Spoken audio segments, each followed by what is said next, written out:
So, hey you guys, ici Coach Lee et Coach Sim pour un autre épisode de Woke Up and Chose. Violence. On est direct AF, en direct du CSM à Saint-Mathieu de Bouteille. Oui, c'était weird comme violence. C'était pas assez violent, genre. You're one to talk, toi qui étais genre Violence! Oui, mais on s'attend plus de toi que de moi. Fait que aujourd'hui, part 3 avec Van Lemire, comment ça va? Hey, salut, ça va bien? Oui, toi? Ouais, je suis un peu perplexe, mais comment T'aimes pas notre intro? Ah non, c'est pas ça. C'est vous en tant que personne. Ouais, Oui, mais on s'habitue. Bon. Pas. Comme tu disais tantôt, on voulait te réinviter une troisième fois parce que les deux premiers qu'on a fait ensemble étaient vraiment mauvais. Fait que Ouais, exact. On prie vraiment pour que jamais 203, la troisième soit la bonne, là. Ben oui, puis en espérant que les auditeurs qui ont écouté le premier, le deuxième et là maintenant le troisième vont se dire, mais voyons donc, ça fait 3 fois de suite, je fais la même erreur. 100%. Fait que s'il te plaît, donne-nous du bon contenu. voilà. Je vais faire mon possible. Fait que C'est quoi finalement, tu dis Yoda, là? do or do not, not. there is no try. Voilà. Fait que tu voulais qu'on commence ça soft. Fait que qu'est-ce que J'ai le juste compris do not comme un bang. Puis là, on dit, OK. Moi, je suis en reverse en plus, je suis comme des bangs. T'as quand même évolué beaucoup, je pense, ta business depuis la dernière fois qu'on s'est vu. Pas toi, ta business. C'est Non, ça. non, toi, pas en tout. Non, j'ai arrêté le développement personnel quand j'ai eu fini ça. Exact. Ça a fait du bien, là, pouvoir passer à autre chose enfin. Là. Mhm. À quel point est-ce qu'il y a un... Tu relierais le côté... Tu veux mettre plus l'emphase sur le côté développement personnel versus sur le côté je veux développer ma business ou c'est juste les deux se font naturellement ensemble? Ça se fait pas naturellement. Du même principe que tu sais, tu peux pas t'attendre à faire du développement personnel juste parce que tu évolues en âge ou que tu vis des expériences. Tu sais, c'est comme quelqu'un qui dirait moi je chill dans un gym, genre j'évolue musculairement. Ouais. Mais tu peux pas juste chiller dans la vie puis penser que c'est ça qui fait de toi une meilleure personne. Fait qu'il faut le faire de manière consciente. Genre c'est pas oui, on vit des épreuves, on les processe puis on essaye de devenir meilleur à travers notre prise de décision, dans notre résilience, tout ça, mais si tu veux changer de quoi chez toi, clarifie c'est quoi, clarifie pourquoi c'est important, qu'est-ce que ça va t'apporter comme bénéfice, puis va all-in dans ce changement-là. Tu sais, quelqu'un qui va dire ah ouais, moi je suis un peu impatient. OK, mais concrètement, qu'est-ce que tu vas faire pour dans 1 an, je puisse mesurer que tu es plus patient? Fait que c'est de le voir plus sérieusement que juste comme un hobby de ah, j'ai lu un livre, c'était chill, tu sais. Mais j'aime ça que tu parles de mesurer ton progrès dans le développement personnel parce qu'on dirait que les gens font beaucoup ça. C'est comme, j'ai lu un livre, c'était cool, mais il n'y a rien qui se passe après. Ben non, c'est si tu mesures, après ça, tu peux te vanter. Voilà. Mais si tu mesures pas, tu peux pas te vanter. Ben, c'est ça. C'est ça. Absolument. Fait que Dans si tous vous les voulez vous vanter, contextes. Oui. c'est important de mesurer. Moi, je me mesure pas le fait que je suis pas tant grand, fait que je me vante pas de ça. Tu vois, le but du développement personnel, en fait, c'est de réussir à nourrir le plus possible l'ego à un point où tu es tellement devenu un surhumain que là, même si le monde sait que tu es dans son ego, ben il accepte quand même parce que genre, wow, c'est un être supérieur. Puis tu sais, ça crée une distance qui fait en sorte qu'on peut se sentir bien d'être enfin seul, oui, définitivement, pas entouré, mais bien avec soi-même. C'est quelque chose que tu vis, ça, être un surhumain? Trop tard. C'est déjà atteint, ça fait longtemps. Passé. 2015. Ouais. J'ai piqué là. Tu sais, quand tu te réveilles, vous savez quoi, le matin, là, pis t'es genre, hey, enfin, la meilleure version de moi-même. Ah ouais. Non? Je vous le souhaite. C'est ecstatic comme Ouais, phrase. c'est ça. Mais je niaise avec ça parce que tu voulais qu'on parle d'un des sujets aujourd'hui qui est le après atteinte d'objectifs, Ouais. what's next? Fait qu'évidemment, on sait que dans le domaine de la croissance personnelle ou même entrepreneuriale, il n'y a jamais de moment que wow, c'est enfin fini cette belle quête-là. Fait que je trouve que c'est un sujet intéressant justement que je voulais qu'on explore. Fait que c'est une super belle suggestion. C'est le qu'est-ce qu'on fait à partir du moment où on sent que is this really it? Tu sais, c'est quoi la différence entre un objectif qui viscéralement vient du plus profond de ton être, que tu te dis ça, c'est moi d'atteindre ça, c'est ça la vie que je veux, versus les autres d'après. Tu sais, une fois, mettons que tu as réussi à gagner un premier trophée de bodybuilding ou quelque chose, les autres d'après, sais-tu, ça t'apporte-tu autant? Tu le veux-tu autant? Ou c'est plus un conditionnement de, ben, c'est mon mode opératoire, fait que je le fais parce que c'est le connu, tu sais? Ou après combien t'es heureux? Mhm. Tu sais, Ronnie Coleman, il est-tu genre, fuck, j'ai échoué parce que j'en voulais tant? Je suis curieux de vous entendre là-dessus, sur votre définition. Ben, moi, ça, c'est le bout où je pense que ça va être ultra subjectif, mais je trouvais ça intéressant de parler de ça parce que justement, tu sais, je viens de finir une prep avec une couple de clients. Puis c'est un genre de sentiment qui s'est installé relativement rapidement après, où est-ce que on a tellement été all-in pendant 5 mois là-dessus, où est-ce que notre vie au complet tournait autour de ça. On n'avait pas le choix. Là. C'était quelque chose d'assez intense pour dire que on n'ajuste plus l'objectif en fonction du mode de vie, on ajuste le mode de vie en fonction de l'objectif. Ou est-ce qu'une fois que c'est passé, il y a l'espèce de moment de « je fais quoi maintenant? » Comme les 5 derniers mois de ta vie ont été consacrés à ça, puis là on s'entend, un objectif de prep, c'est moyennement long, dépendamment de quoi tu parles. Mais tu sais, mettons, on parle en business ou quelque chose comme ça, tu as un gros objectif que tu fais atteindre. C'est des affaires sur lesquelles tu travailles pendant des fois des années. Une fois que ça s'est fait, il y a tellement une grosse partie de ta vie qui tournait autour de ça qu'après, il doit avoir un certain sentiment de vide, entre guillemets. J'aurais tendance à te dire que pour l'avoir vécu, parce que tantôt je niaisais, mais pour de vrai, 2016, c'est pas mal l'année où est-ce que ma business allait exploser. Puis là, j'ai commencé enfin à avoir pas mal toutes les choses que je voulais de la vie, je les avais atteints, ou tu sais, les voyages que je voulais faire, je les avais faits, puis tout ça. Fait que là, je passais à l'étape de OK, mais what's next? Puis tu sais, je le veux-tu vraiment ou juste je check un peu à gauche, à droite, puis je me laisse aller au gré du vent. Mais ce que je me suis rendu compte, c'est que notre développement en tant qu'individu, lui, il aura jamais de fin. Fait que tu sais, tu peux pas atteindre ce wow, j'ai gagné le concours, wow, j'ai vendu à business. C'était la finalité, il y en a pas au niveau dev perso. Fait que quand, à travers les différents objectifs, que ce soit une prep, que ce soit une business, que ce soit un couple, que ce soit une fondation, whatever, quand tu te concentres sur la partie qui j'ai envie de devenir dans ce processus-là, ben là, même quand tu atteins ou pas ton objectif, you're on your way. C'est ça le focus principal. Fait que tu ne pognes pas une espèce de gros down après parce que it was never about the goal. It was about qui tu deviens pendant la recherche du goal, puis prendre cette personne-là puis l'amener ensuite dans le prochain projet pour aller... Dans le fond, c'est une grande aventure d'exploration de soi. Là. C'est une affaire que j'aime beaucoup que Hormozy dit « The work is the goal ». Le but, c'est de travailler pour continuellement t'améliorer. Parce que si, justement, l'objectif, c'est le but, une fois que tu es arrivé, il n'y a plus rien qui se passe. D'où la phrase « Fall in love with the process and the results will come ». Si tu tombes en amour avec la façon dont tu te rends à ton objectif, pas ton objectif devient moins important, mais ton objectif n'est plus l'objectif. Comme le chemin que tu parcours pour te rendre devient, comme tu l'as mentionné, ton objectif, c'est de t'améliorer dans ce parcours-là, puis tu vas atteindre ce que tu veux éventuellement. Puis je pense aussi que ta perception de comment est-ce que tu dois te rendre ou la visualisation de ton objectif. Il y a une phrase que j'avais vue, que j'aime beaucoup, qui est « Tu veux pas réellement ce que tu penses que tu veux. Tu veux le sentiment que tu penses que tu vas avoir quand tu vas avoir atteint ça. C'est ça que tu recherches.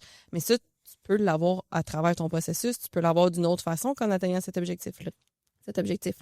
Fait que, tu sais, si, exemple, tu veux un objectif financier, mais peut-être que ce que tu veux, c'est pas un objectif financier, c'est la sécurité qui vient avec 100%. ce montant-là. Fait que cette sécurité-là, comment est-ce que tu peux l'atteindre pendant ce temps-là sans avoir nécessairement atteint ce chiffre-là? Tu vas être beaucoup plus heureux de cette façon-là, selon moi. C'est une des choses qui est au cœur des enseignements que je partage avec tous mes clients en coaching, c'est la différence entre ce que tu veux et ce que tu penses vouloir. Fait que ça, je suis définitivement d'accord. Puis justement, c'est de sortir de l'association entre quand telle chose va être réelle, telle émotion va être réelle. Mm-hmm. Tu sais, si je gagne, je vais me sentir de même. Si je me marie, je vais me sentir de même. Quand mes enfants vont être partis de la maison, je vais me sentir de même. C'est de... À cette heure, honnêtement, j'ai un but dans la vie, la paix. Same. C'est juste la paix. Pas dans le monde, là. Non, pas dans le monde, juste de moi. mon Ouais. monde. C'est ça, Non, moi en paix, pas les autres. Ouais. Mais parce que si tout le monde est en paix, je me sens moins en paix parce que c'est devenu la norme. Fait que, tu sais, on veut que vous soyez dans le chaos, le conflit, l'amertume et la haine. Mais Mais sinon, continue à être là-dedans pour qu'on puisse être en paix. donc, sur cette... Évidemment, c'est une blague, je pense que les gens connaissent, les gens de l'audience connaissent votre approche dans le podcast. Mais c'est que cette paix-là, souvent, quand on commence à la chercher comme non seulement objectif, mais façon de voyager, c'est là que ça commence à être un travail beaucoup plus d'épuration de sa vie qu'un travail d'atteinte de quelque chose. Parce que quand on prend la paix comme point central, la paix, c'est rare qu'on te dit « Hey, t'es à combien de steps de la paix? » Dans 3 mois, vas-tu l'avoir ta paix? Ou quand tu vas avoir vendu ta business? Tu sais, la paix, c'est vraiment à propos d'enlever les éléments qui nous éloignent parce que la paix est toujours là, en quelque sorte.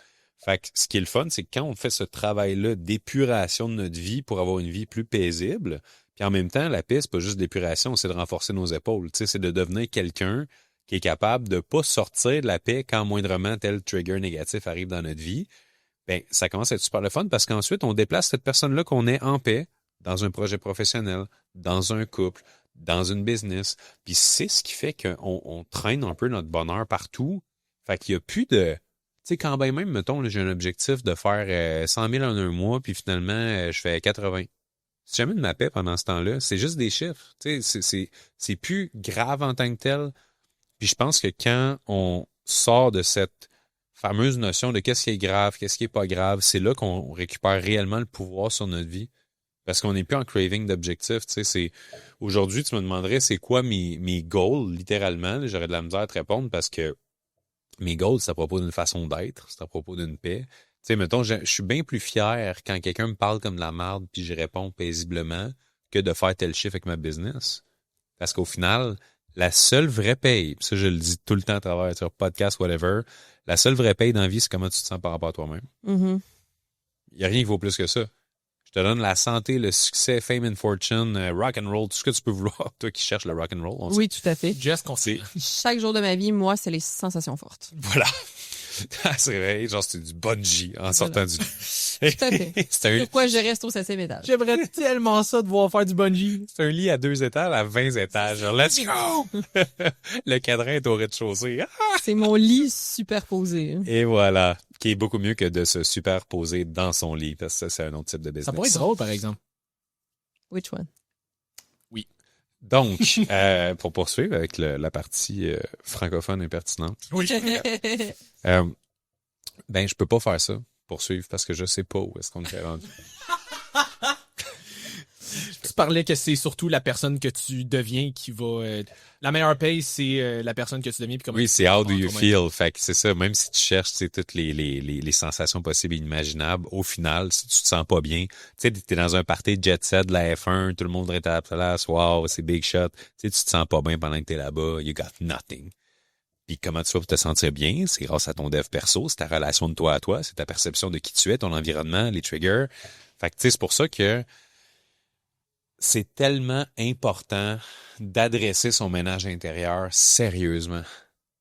Comment tu fais ça, adresser ton ménage intérieur? C'est ça que j'allais dire, parce que j'ai l'impression que beaucoup de gens... Ils sont comme, c'est cool ce que tu dis, mais yo, par où je commence? Oui, non, mais ce que j'allais dire, c'est que, tu sais, si tu regardes les personnes les plus, je crois, heureuses et confiantes au monde, puis en paix, justement, c'est pas nécessairement les gens les plus en shape, les plus riches, les plus fortunés. Souvent, ben peut-être pas nécessairement souvent, mais on en voit beaucoup que c'est des gens, monsieur, madame, tout le monde, qui sont pas nécessairement les plus en shape, qui sont pas nécessairement les plus riches, quoi que ce soit, sont juste, ils ont ils émanent la paix et la joie.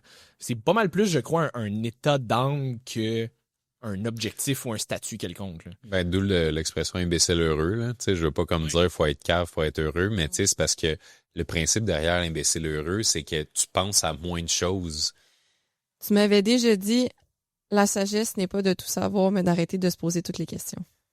True. Ça résonne dans ma tête, ça vit run-free depuis ce temps-là, parce que je suis quelqu'un qui se pose énormément trop de questions, comme qui overthinkait tout, puis depuis ce temps-là, j'ai fait, you know what?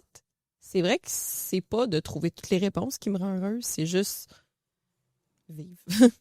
Ça te va bien d'arrêter de te poser des questions. C'est Mon d'arrêter de Dieu, perdre ton temps avec toutes Je les viens de questions. penser, ça ne va justement. pas. J'adore ça. Ben, c'est pas fait pour tout le monde, Mais j'imagine. non, c'est ça. Non, c'est ça. Parce que j'ai l'impression... Fait que ça serait quoi c'est sûr qu'il va y avoir de l'individualisation, mais mettons, conseil général que tu First penses que les step. gens pourraient adapter. Ouais. Ouais. Première étape, responsabilité totale. Oh, celle-là est dure pour la plupart Tu du viens monde. de perdre la moitié Moi- du monde drette là. Pas Au tout moins. podcast parce qu'ils sont cool, mais Ouais, comme... Non, c'est ça. Ben, c'est ça. Les autres qui écoutent pas le podcast, évidemment, ils vont rester dans le pattern, mais la responsabilité totale, c'est juste que tu ne peux pas changer ou améliorer quelque chose sur lequel tu ne prends pas responsabilité. Fait que la proportion de ta vie que tu veux que change, c'est la proportion de ta vie pour laquelle tu dois prendre l'entière responsabilité. Puis tu sais, justement, ce matin, j'avais une cliente dans un coaching de groupe qui disait « Ah, mais moi, j'ai des clients qui m'écrivent tout le temps, même entre les sessions sur Messenger, puis nanana, puis là, c'est rendu que... » Puis je dis « Ouais, c'est parce que tu l'acceptes. Ouais. » Gros silence, là, tu sais. Tu l'acceptes ou Ben tu ouais. l'acceptes pas? Si tu l'acceptais pas, il le ferait pas. Décisite, là. Puis, plus tôt on prend cette responsabilité-là, plus tôt on peut commencer à changer. Puis, tu sais, des fois, le monde, ils prennent même pas la responsabilité parce qu'ils savent pas quoi faire une fois qu'ils l'ont pris. À la limite, reste dans un néant dans lequel tu sais pas quoi faire avec ta responsabilité, mais au moins, tu as le first step, c'est d'arrêter de pointer du doigt des causes extérieures, là. Tu sais, quelqu'un qui vient pour rentrer chez eux, la porte est barrée. Ah, la porte est barrée. Chris, c'est pas juste, la porte est barrée. Qui c'est qui l'a barrée? Comment ça qu'elle est barrée? Elle est pas censée être barrée. Arrête, c'est pas en mode solution. Pète une fenêtre. Ben oui, bien sûr, on recommande à tout le monde. On est commandité d'ailleurs par Alarme Microcom. Code WEACV10. Mais Vous tu sais, pouvez maintenant vandaliser. Faites pas ça. non, faut faire attention des fois. Parce que c'est là que, tu sais, Ceci n'était pas une dans 20 recommandation. ans, j'ai une carrière politique, ils sortent Ouais. ce clip-là, Manu Lemay est comme... Oupsie. Mais c'est ça, tu sais, c'est la responsabilité, c'est la clé de toute transformation, de toute évolution. Puis il y en a qui vont dire tu sais, il y en a qui pensent qu'ils prennent leur responsabilité parce qu'ils disent à leur chum ou à leur blonde de prendre leur responsabilité, mais c'est pas ça, là. Tu sais, c'est pas genre, hey, ouais, mais tu m'as. Non, tu sais, tu te regardes à 100% dans le miroir, puis qu'est-ce que je peux faire? Puis des fois, là, la réelle situation, c'est que tu peux faire 1% par rapport à la situation parce que 99% n'est pas de ton recours. Mm. Mais si à cause que 99% n'est pas de ton recours, tu négliges ton pouvoir sur ton 1%, t'as rien. Ouais, tu pognes un flat, c'est pas de ta faute, t'as quand même le pouvoir de comment tu vas réagir. 100%, tu Tu peux peux faire. crever tes 3 autres nœuds, tu peux changer ton flat. Tu peux te cacher dans le coffre avec un bâillon sur la bouche puis attendre que les secours arrivent en disant Ça, j'aime ça. C'est comme ça qu'on s'est rencontrés d'ailleurs, je sais pas Tout à si tu fait. te rappelles. Exact. Mais Je conduisais la dépanneuse. À ma grande surprise, tu rentrais dans ton coffre. et voilà, une fameuse journée à porter votre kit en tout cas. Pour qu'est-ce que c'est, apporter votre vin. Mais OK, donc la première étape, c'est ça. Tu prends tes responsabilités. Puis la deuxième, c'est tu sors du pourquoi puis tu rentres dans le comment. Qu'est-ce que ça veut dire concrètement? C'est que quand tu es dans le pourquoi, tu es plus en mode analyse la situation pour avoir une compréhension globale. Sauf que le problème, c'est qu'une fois que tu as une compréhension, qu'est-ce qui se passe? Ben, même si tu changes rien, il n'y a rien qui va changer. Tu as beau dire, je sais exactement pourquoi je me suis fait mettre à pied, je sais exactement pourquoi je me suis fait tromper, je sais exactement pourquoi ma business n'a pas marché, pourquoi j'ai pas de clients. Même si tu le comprends, si tu fais rien, il se passe rien. Mhm. Fait que le plus vite possible, tu sors du pourquoi puis tu rentres dans le comment. Comment je vais faire pour avoir plus de clients? Comment je vais faire pour avoir une relation plus saine? Comment je vais faire pour être mieux compris dans mes communications?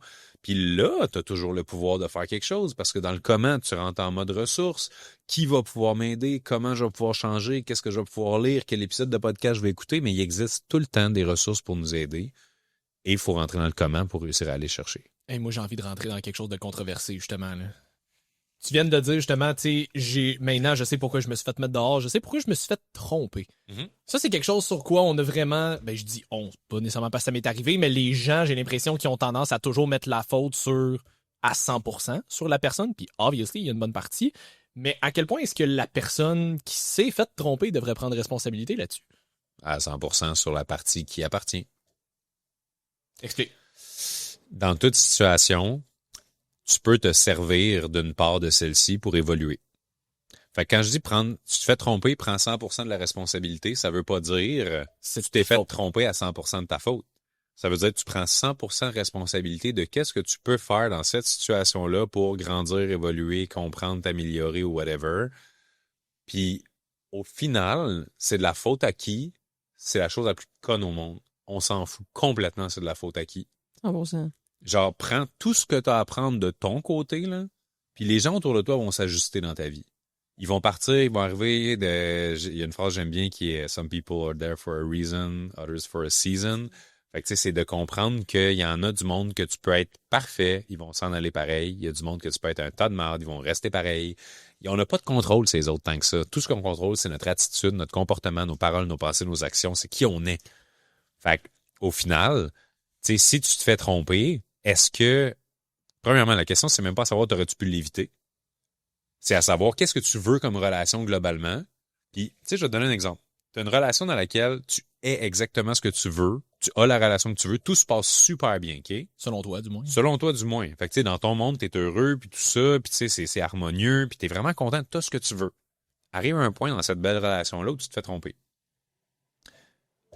Premièrement, il y a la possibilité que tu le sais ou tu le sais pas. Hein? Si tu le sais pas, ben, techniquement, t'es pas censé être moins heureux parce que tu le sais pas. Si tu l'apprends, ça te donne un petit claque d'en face, puis après ça, tu as une décision à prendre. Qu'est-ce que ça veut dire? Tu as la conversation. Pourquoi? Qu'est-ce que ça veut dire? Qu'est-ce qu'on fait avec ça? Mais tu tombes quand même dans l'action, puis tu sais, si tu te rends compte que la raison pour laquelle la personne t'a trompé, à la limite, tu comprends. Tu peux ne pas être d'accord avec le comportement. Parce que, tu sais, tromper, c'est une action qui survient suite à une émotion. Tu sais, je veux dire, il y a des raisons derrière. C'est pas genre, hey, Chris, j'attendais le taxi, je comprends pas, je me suis viré de bord, je t'ai trompé, c'est arrivé. Non.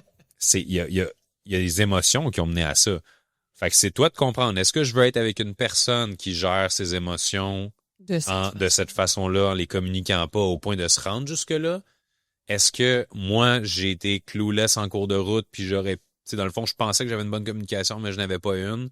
Fait que j'ai aussi ma responsabilité à prendre pour peut-être une prochaine relation, de faire des check-in points plus honnêtes. Tu sais, de tous les non-dits en cours de route, est-ce que j'aurais dû les dire? Les feelings que j'ai eus de genre, hey, tu t'éloignes, est-ce que je les ai dit ou je voulais pas les adresser par peur que la relation... Tu sais, c'est toujours une question de être super transparent par rapport à ce que tu ressens. Puis tu sais, là, on parle d'exemple de trompage, qui est un exemple assez intense, que comme tu sais, les gens qui l'ont vécu, ils savent la charge émotionnelle derrière ça. Mais que ce soit un congédiement, que ce soit un problème avec les enfants ou whatever, c'est juste dites ce que vous avez fucking dans la tête puis dans le cœur. Mais je vais donner un exemple pour l'infidélité parce que je me suis déjà fait nommer, c'était super la bonne. Puis là, On sent la sincérité. ouais, mais pour de vrai, ça m'a vraiment blessée pendant très, très, très longtemps. Mais quand tu mentionnes justement de prendre responsabilité, oui, le comportement était dans le sens, mettons, j'avais rien fait de pas bon dans la relation, au contraire, j'étais vraiment parfaite dans la relation, mais cette personne-là était diagnostiquée narcissique de 1, mais de 2, j'avais plusieurs red flags, mettons, que je me suis fermé les yeux. Ouais. Fait que, tu sais, quand je pense, en tout cas, tu me corrigeras si je me trompe, là, mais quand tu dis de prendre la responsabilité, tu sais, ma responsabilité là-dedans aurait été de m'écouter moi, d'écouter mes limites, d'avoir des limites, puis de les respecter, parce que j'ai eu plusieurs avertissements, de guillemets, de OK, mais tu sais, cette personne-là a l'air d'être quelqu'un d'infidèle, a pas l'air de valoriser beaucoup ses relations, a pas l'air... Mais moi, j'ai quand même choisi d'entrer 100%. dans cette relation-là, alors que j'avais tous les signes devant moi de oui, mais moi, puis j'ai été naïve, j'ai voulu croire au meilleur de la personne. Fait que, mais si je m'étais réellement écoutée, si j'avais pas fermé les yeux sur tout ce qui était devant moi, j'aurais pu m'éviter ça à 100%. Fait que, est-ce que c'était de ma faute? Non, parce que techniquement, je communiquais bien dans mes relations, j'étais Wi-Fi, j'étais tout ce que tu veux. Mais ça reste que j'étais juste pas avec la bonne personne. J'étais encore une fois pas avec une personne qui gérait ses émotions d'une façon mature. Si ça ressemble à un canard, si ça marche comme un canard, si ça sonne comme un canard, c'est peut-être un canard. C'est ça. Mm-hmm. Fait que c'est de, tu sais, oui, réaliser ça d'avance, puis c'est aussi de voir à un stade de vie précis auquel on est rendu, qu'est-ce qu'on tolère pas, puis c'est quoi les zones de risque dans lesquelles on est prêt à aller. Parce qu'il y en a bien qui peuvent se dire, moi, je suis super résilient, fait que je m'en vais là-dedans, sachant que ça se peut que ça arrive. Si ça arrive, ça arrive. Et tu sais, en ce moment, je suis dans une relation de couple que je considère comme parfaite, dans le sens où j'ai rien à dire. Tu sais, on n'a pas de reproches, genre qu'on s'est fait, puis qu'on est comme, je sais pas comment je vais faire pour te donner ce que tu veux. Tu sais, vraiment, c'est un match qui est extraordinaire. La journée où est-ce que, je sais pas, moi, dans 20 ans, on va dire, je me fais tromper. Honnêtement, là, it is what it is, dans le sens où, tu sais, j'accepte que on contrôle pas tout dans la vie. Je suis quelqu'un qui se sent assez solide pour dire, puis tu sais, là, j'ai aucun red flag, on s'entend, là, Oui. mais je me sens assez solide pour faire face à chacune des éventualités dans laquelle où je me dis, tout le monde, puis ça, c'est quelque chose qui me rassure énormément, là, tout le monde sur Terre ont vécu toutes les situations possibles et inimaginables. Tu sais, quelqu'un qui tombe en amour avec quelqu'un puis qui réalise après 2 ans de mariage que Chris, c'est son cousin du côté de son père, de famille disparue, puis genre, gros, tu sais, il y en a des situations, là. Plus qu'on pense. Fait que, ouais, plus qu'on pense, définitivement. On salue les jeunes du Saguenay. Donc, si jamais... j'ai un ami auquel j'ai pensé en plus, mais si jamais... salut Nico. On le salue, hein, c'est ça. Fait que si jamais on pense à toutes les situations possibles qui arrivent à tout le monde tout le temps constamment, il y a toujours des gens qui ont vécu toutes et qui, par après, réussissent à être heureux quand même. Êtes-vous d'accord avec ça? 100%. Fait que, tu sais, quelqu'un qui se fait du surf, se manger le bras par un requin, il y a tout le temps moyen d'être heureux après. Mm-hmm. Fait que ce que je me dis, c'est, j'ai assez confiance en mes capacités en tant qu'individu de trouver le bonheur no matter what, qui fait en sorte que je ne crains plus les scénarios possibles. Et comme je ne les crains plus, une partie de moi qui les attire plus. Et voilà. Parce que quand tu vibres à une fréquence de j'ai peur que telle affaire m'arrive, tu le vibres quand même, puis tu peux le créer. Fait qu'en étant en paix d'avance, avec peu importe le outcome, positif comme négatif, tu t'en vas pas de vibrer à une fréquence qui va l'attirer, le magnétiser dans ta vie. Mais en plus, c'est vrai que tu es genuinely en paix avec le fait que, hey, finalement, on a été heureux pour toujours. OK, nice. Hey, finalement, on m'a trompé. OK, nice. Hey, finalement, on s'est séparés de bonne entente, puis on a chacun refait notre vie. OK, nice. Tu sais, il y a pas... On peut vouloir des choses, mais c'est l'attachement au résultat qui la souffrance, puis ça, je le répète tout le temps, la souffrance provient de la différence entre nos attentes puis la réalité. Mhm. Si je m'attends à ce qu'on ait un esti de bon podcast aujourd'hui, je vais être déçu. Mais, Parce que les 2 derniers ont été vraiment décevants. Aussi, non, mais tu sais, littéralement, si je m'en viens ici en mode j'espère que je vais ployer ma business puis qu'ils vont me poser telle question, puis non, finalement ça arrive pas, je suis déçu. Si je m'en viens ici en mode je vais passer un moment de qualité, il va avoir une belle discussion avec des gens que j'aime, je peux pas être déçu. Fait que de comprendre que notre souffrance provient de nos attentes aide énormément aussi à pas tomber dans ce piège-là de things are not what they should be, en quelque sorte. Est-ce que tu l'appliquerais aussi justement en business, ce principe-là? Définitivement. C'est dans tous les aspects de la vie. Tu sais, je pensais faire tel montant, tel mois, tel lancement. Je pensais que le nouveau produit fonctionnerait. Je pensais que ma nouvelle offre, les clients allaient full embarquer. Je pensais que ma conférence, ça serait pleine. Tu sais, il y a tellement de façons dont ça peut ne pas se passer comme prévu. Puis comment est-ce que tu suggérerais justement à ces entrepreneurs-là de réagir? Parce que, mettons, tu sais, ta business, comme tu dis, tu sais, je m'attendais à tel chiffre, on s'entend, c'est toujours comme un i. Puis des fois, c'est pas juste, on en parlait tantôt, mais t'es travailleur autonome, t'es comme, ça m'impacte moi, puis c'est pas mal ça. Mais quand tu commences à avoir une équipe, des choses comme ça, t'es comme, OK, mais j'ai d'autres gens qu'il faut que je subvienne à leurs besoins aussi. Fait que on s'entend dans une relation, t'es comme, ça implique quand même juste moi. Fait que c'est plus facile, entre guillemets, de rebound, ou du moins, c'est plus simple de se dire, OK, ben, j'ai confiance en mes capacités, mais tu dois quand même perdre un peu confiance en tes capacités quand tu n'atteins pas ce que tu avais comme objectif en tant qu'entrepreneur. Puis en tant qu'entrepreneur, tu as, entre guillemets, pas vraiment le choix de te mettre des objectifs si tu veux faire grow ta business. Fait que comment est-ce que tu deals avec le besoin de OK, mais il faut que j'aille des ambitions, il faut que j'atteigne mes chiffres, mais il faut pas que je sois trop déçu si ça arrive pas, mais il faut quand même que je tombe en mode solution. Ben, tu l'as dit, tu as défini l'entrepreneuriat. Oui. Tu as des chiffres, tu essaies de les atteindre. Quand ça marche pas, tu t'ajustes. Genre, welcome to business. C'est littéralement... Puis, tu sais, quand tu dis, t'as-tu des trucs, j'aurais tendance à te dire, truc numéro 1, patience, persévérance, résilience. Tu sais, c'est pas un truc en tant que tel, mais c'est des qualités qui sont requises pour être entrepreneur. Et ce n'est pas tout le monde qui est fait pour être entrepreneur, définitivement. Il y a du monde qui sont faits pour être intrapreneur, travailleur autonome, employé, puis être travailleur autonome puis entrepreneur, c'est fucking différent. By the way, là. De se dire, j'ai fait un travail technique avec mon horaire et mon taux que je choisis, c'est une chose. De se dire, je crée un système dans lequel que je sois là ou pas, ça roule parce que c'est une machine. C'est ça, une business. Puis, évidemment, quand tu as plus de monde sur ton payroll, quand tu as des gens qui dépendent, quand tu commences à avoir des centaines, des milliers de clients, tout ça, tu te dis, shit, tu sais, there's more at stake, en quelque sorte. Mais ça reste jamais grave. Tu sais, parce que moi, comment est-ce que je fais pour me crisser patience avec les résultats? Si je meurs demain, là, tout le monde se débrouille. C'est vrai. Honnêtement, si je crève demain et on s'entend, c'est pas de ma faute, ben, je veux dire, idéalement, non, là, je vous annonce pas quelque chose en ce moment. C'est ça qu'on appelle à Lightning les deux, 3 fois. Je sais un peu. Mon suicide letter en direct aujourd'hui. C'est ça. Wake up. and chose violence, Ce serait literally. Don't wake up, Emma. C'est ça. Chose violence yesterday. Oh, Oups. tout. Si. OK, donc, à partir du moment où je me dis, hey, je peux mourir demain, tout le monde va s'ajuster. Dans le sens, tous mes employés vont devoir se trouver un autre job. Mhm. Tous mes clients vont devoir se trouver d'autres coachs. Toute ma famille va devoir se trouver d'autres personnes toi. qui aiment. Ouais, c'est ça. Ils vont regarder mes vidéos sur Facebook en pleurant. Mais tu sais, ils vont tous s'ajuster. Fait que je suis comme, pourquoi je me mettrais une pression supplémentaire alors qu'au final, la seule chose que je peux faire, c'est de mon mieux. Tu sais, pour vrai, là. Puis ça, c'est une des raisons pourquoi le monde sont autant pas bien. Puis j'en vois des clients, là, ils font genre 6 millions par année, puis ils sont pas bien, puis ils sont stressés, puis ils se mettent tellement de pression il y a tellement de monde qui dépendent de moi, puis tout, je suis comme, OK, fait que toi, dans le fond, tu tombes dans le coma, là. Puis tu viens de laisser down tout le monde, puis toute leur vie s'arrête, tout est une catastrophe. Fait que dans le fond, ce que tu me dis, c'est que le monde tourne autour de toi. Tu peux pas te permettre de mourir, genre. Ah, ben, ouais, techniquement, non, je peux pas mourir. Ah, OK, ben, comme, bonne chance, ça doit être un lourd fardeau à porter, là. Mhm. Mais c'est drôle parce que même en n'étant pas entrepreneur, c'est quelque chose que je rappelle souvent à mes girlies qui travaillent dans des bureaux. Parce que souvent, les corporate jobs de façon c'est un peu ça. Là. Tu te fais récompenser avec plus de jobs quand t'es bon et non pas de meilleures conditions de travail. Puis de temps en temps, un souper pizza. De temps en temps, un souper pizza. Puis c'est souvent ça. Tu sais, moi, j'ai une de mes amies à qui je pense en particulier que c'est tout le temps ça. C'est comme, non, mais je peux pas parce que là, j'ai telle affaire. Je suis comme, OK, mais mettons que tu tombes ultra malade là, puis tu peux pas aller derrière ton ordi demain matin, là. Ils vont pas se débrouiller sans toi. J'étais en train de me dire que cette grosse compagnie-là va arrêter, là. Demain matin, t'es plus là, ça, c'est fini. Faillite.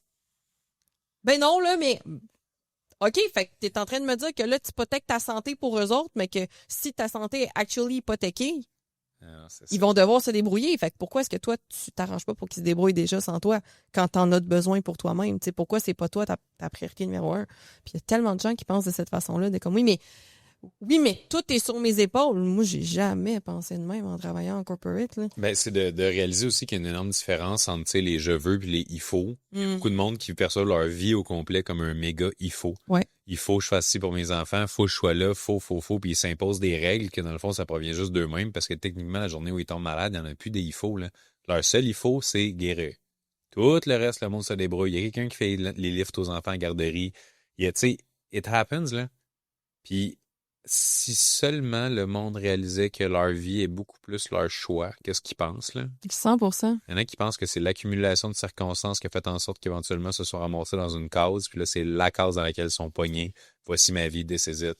Puis- Condamné. Toi, là, parce qu'on s'entend, t'es un super bon exemple de ça, là, parce qu'il y a beaucoup de gens qui vont partir de plus loin. On va dire qu'ils n'ont pas eu les mêmes chances que tout le monde dans la vie. Oui, bonjour. Fait que, Exact. tu sais, fait que, à ces gens-là qui se disent oui, mais moi, comment est-ce que tu peux leur faire comprendre que oui, mais toi aussi, tu peux être capable de créer quelque chose? Il l'a dit au début, responsabilisation. Oui, 100%.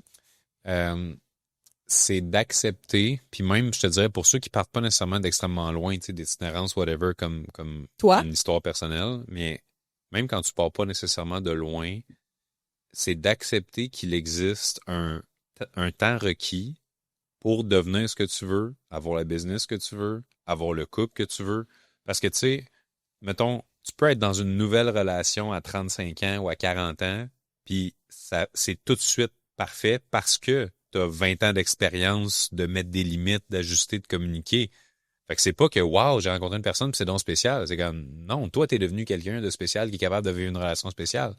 Fait que quelqu'un qui part de loin puis qui est comme, oui, mais moi, on dirait que c'est plus tough ou whatever, c'est comme, va sur le bon chemin, commence des actions concrètes, mais accepte que c'est un esti de processus dans lequel tu t'embarques, là. Si tu passes, mettons, de salarié au Dollarama à dire je veux monter une multinationale, ben, attelle-toi pour que les connaissances requises, les contacts, l'expérience, ben, peut-être que c'est dans 20 ans que tu vas l'avoir ta multinationale. Mais it's OK. Si t'es prêt à faire ce trade-là, it's OK. Aujourd'hui, ça fait 17 ans que je suis en affaires. Je commence à récolter des fruits à plus grande échelle, à avoir une plus grande présence globale, notoriété, tout le kit. Je commence. Ça fait 17 fucking années. Les 7 premières années, j'ai pas été rentable. À partir du moment où j'ai été rentable, ben après ça, j'ai commencé à avoir tous les défis de croissance de comme, OK, mais je fais-tu mon marketing moi-même ou je le délègue? Ah, yeah, je délègue, je vais être libre, je le délègue, Chris, pas comme je voulais, on ajuste, on remplace, sous-contractant ou employé, qu'est-ce que tu fais? Tu sais, ah, le côté légal, ah, fuck, c'est vrai, il y a de l'impôt. Fait que là, tu sais, non, mais c'est toutes des choses que je me dis, j'aurais pas pu aller suivre une formation pour apprendre ça. Mais c'est toutes les claques d'en face que j'ai reçues en cours de route qu'il a fallu que j'apprenne sur le tas puis que je me dise, OK, fine, on va faire telle affaire, telle affaire, telle affaire. Puis c'est ça la beauté de ce process-là. Tu sais, tu parlais tantôt de end goal. J'ai pas de end goal entrepreneurial. Mon but, c'est... En fait, j'ai une mission qui se... Comment je t'expliquerais ça? J'ai une mission dans laquelle je peux aller le plus loin possible dans cette mission-là sans penser concrètement que je peux l'atteindre. Puis moi, mon but, c'est qu'à travers ce que je fais gratuitement, que ce soit un podcast ou whatever, ou mes services qui sont payants, je veux que tous les entrepreneurs francophones puissent dire « Ah, ma vie et ma business sont plus simples et plus le fun. » That's it. Est-ce que je vais l'atteindre de mon vivant? Peut-être pas. Mais est-ce que je vais avoir pavé la route pour des mouvements, des gens, des business qui vont vouloir suivre ce chemin-là pour simplifier la vie des entrepreneurs francophones? Définitivement. Mais au final, tu sais, tous les entrepreneurs, c'est quoi? C'est des millions de personnes, là. Fait que ce soit j'atteins 2 millions ou j'atteins 1,8 million à 95 ans, je m'en fous. Parce que je vais avoir vécu la vie que je voulais en poursuivant quelque chose en lequel je crois, puis que je réussisse à grande, petite, moyenne ou énorme échelle, it doesn't matter. Parce que je vais l'avoir fait en respectant mes valeurs, en étant fidèle à qui je suis, en ayant fait le plus de bien possible autour de moi, puis en ayant mis des limites catégoriques pour que jamais ma vie, ma business, mes responsabilités prennent le dessus sur ce qui va me rendre vraiment en paix. Puis tout ça, ça part de la connaissance de soi. Le monde dit qu'ils cherchent la paix, mais ils savent même pas c'est quoi pour eux la paix. Mm-hmm. Le monde cherche le succès, ils savent même pas c'est quoi pour eux le succès. Fait que c'est de définir clairement c'est quoi tes paramètres à toi. Puis là, je m'emballe, mais tes paramètres clairs sont pas obligés d'être clairs. Ce que je veux dire par là, c'est que si, exemple, moi je dis je veux me réveiller le matin puis me sentir en feu. C'est-à-dire, j'ai hâte d'aller vivre ma journée. Puis je veux m'endormir le soir, puis je vais être en paix quand je me couche avec ma journée. Est-ce qu'on s'entend que c'est clair, mais c'est pas clair? C'est parce qu'en feu, ça peut vouloir dire n'importe quoi. Mais c'est un feeling. Je sais c'est quoi pour moi, je le ressens dans mon corps. Même affaire. Faut que tu dises exactement en couple qu'est-ce que tu veux, noir sur blanc, la liste de nanana. J'ai aucune de ces listes-là, moi, dans ma relation, mais je sais comment je veux me sentir. Fait que c'est clair pour moi le ressenti. Fait que quand je sens que je m'éloigne de ce ressenti-là, pro, perso, relationnel, corporel, etc., ma job, c'est de me ramener le plus possible. Fait qu'au final, je pense que ce dont on a vraiment besoin, là, c'est d'une vie qui est alignée. C'est une vie dans laquelle tu sens que tes paroles, pensées, actions, environnement, les gens autour de toi, c'est en cohérence avec ce que tu veux vraiment. That's it. Il n'y a pas de bonne ou de mauvaise décision. Il y a des décisions alignées ou désalignées. Bonne ou mauvaise opportunité, c'est aligné ou pas, c'est le même principe. J'aimerais ça savoir qu'est-ce que tu penses de ça, parce que j'avais eu la conversation avec un client récemment où est-ce qu'on parlait un peu de confiance en soi. Lui, il me disait que ça faisait quand même un certain nombre d'années qu'il prenait un peu moins soin de lui. Il avait été beaucoup investi dans sa job. C'est quelqu'un qui a une job qui est très, très, très prenante. Fait que, tu sais, physiquement, était moins en shape qu'il l'a déjà été. Du moins, là, il avait déjà fait pas mal plus de sport avant. Puis, je faisais son évaluation, puis à un moment donné, on se mettait à parler peut-être un petit peu plus le côté, disons, intimité avec sa relation. Pas nécessairement trop dans les détails, là, c'est pas Sex and the City, notre affaire. Mais. Sex anal. Le podcast. C'est oral.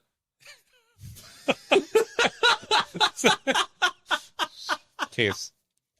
Coupé.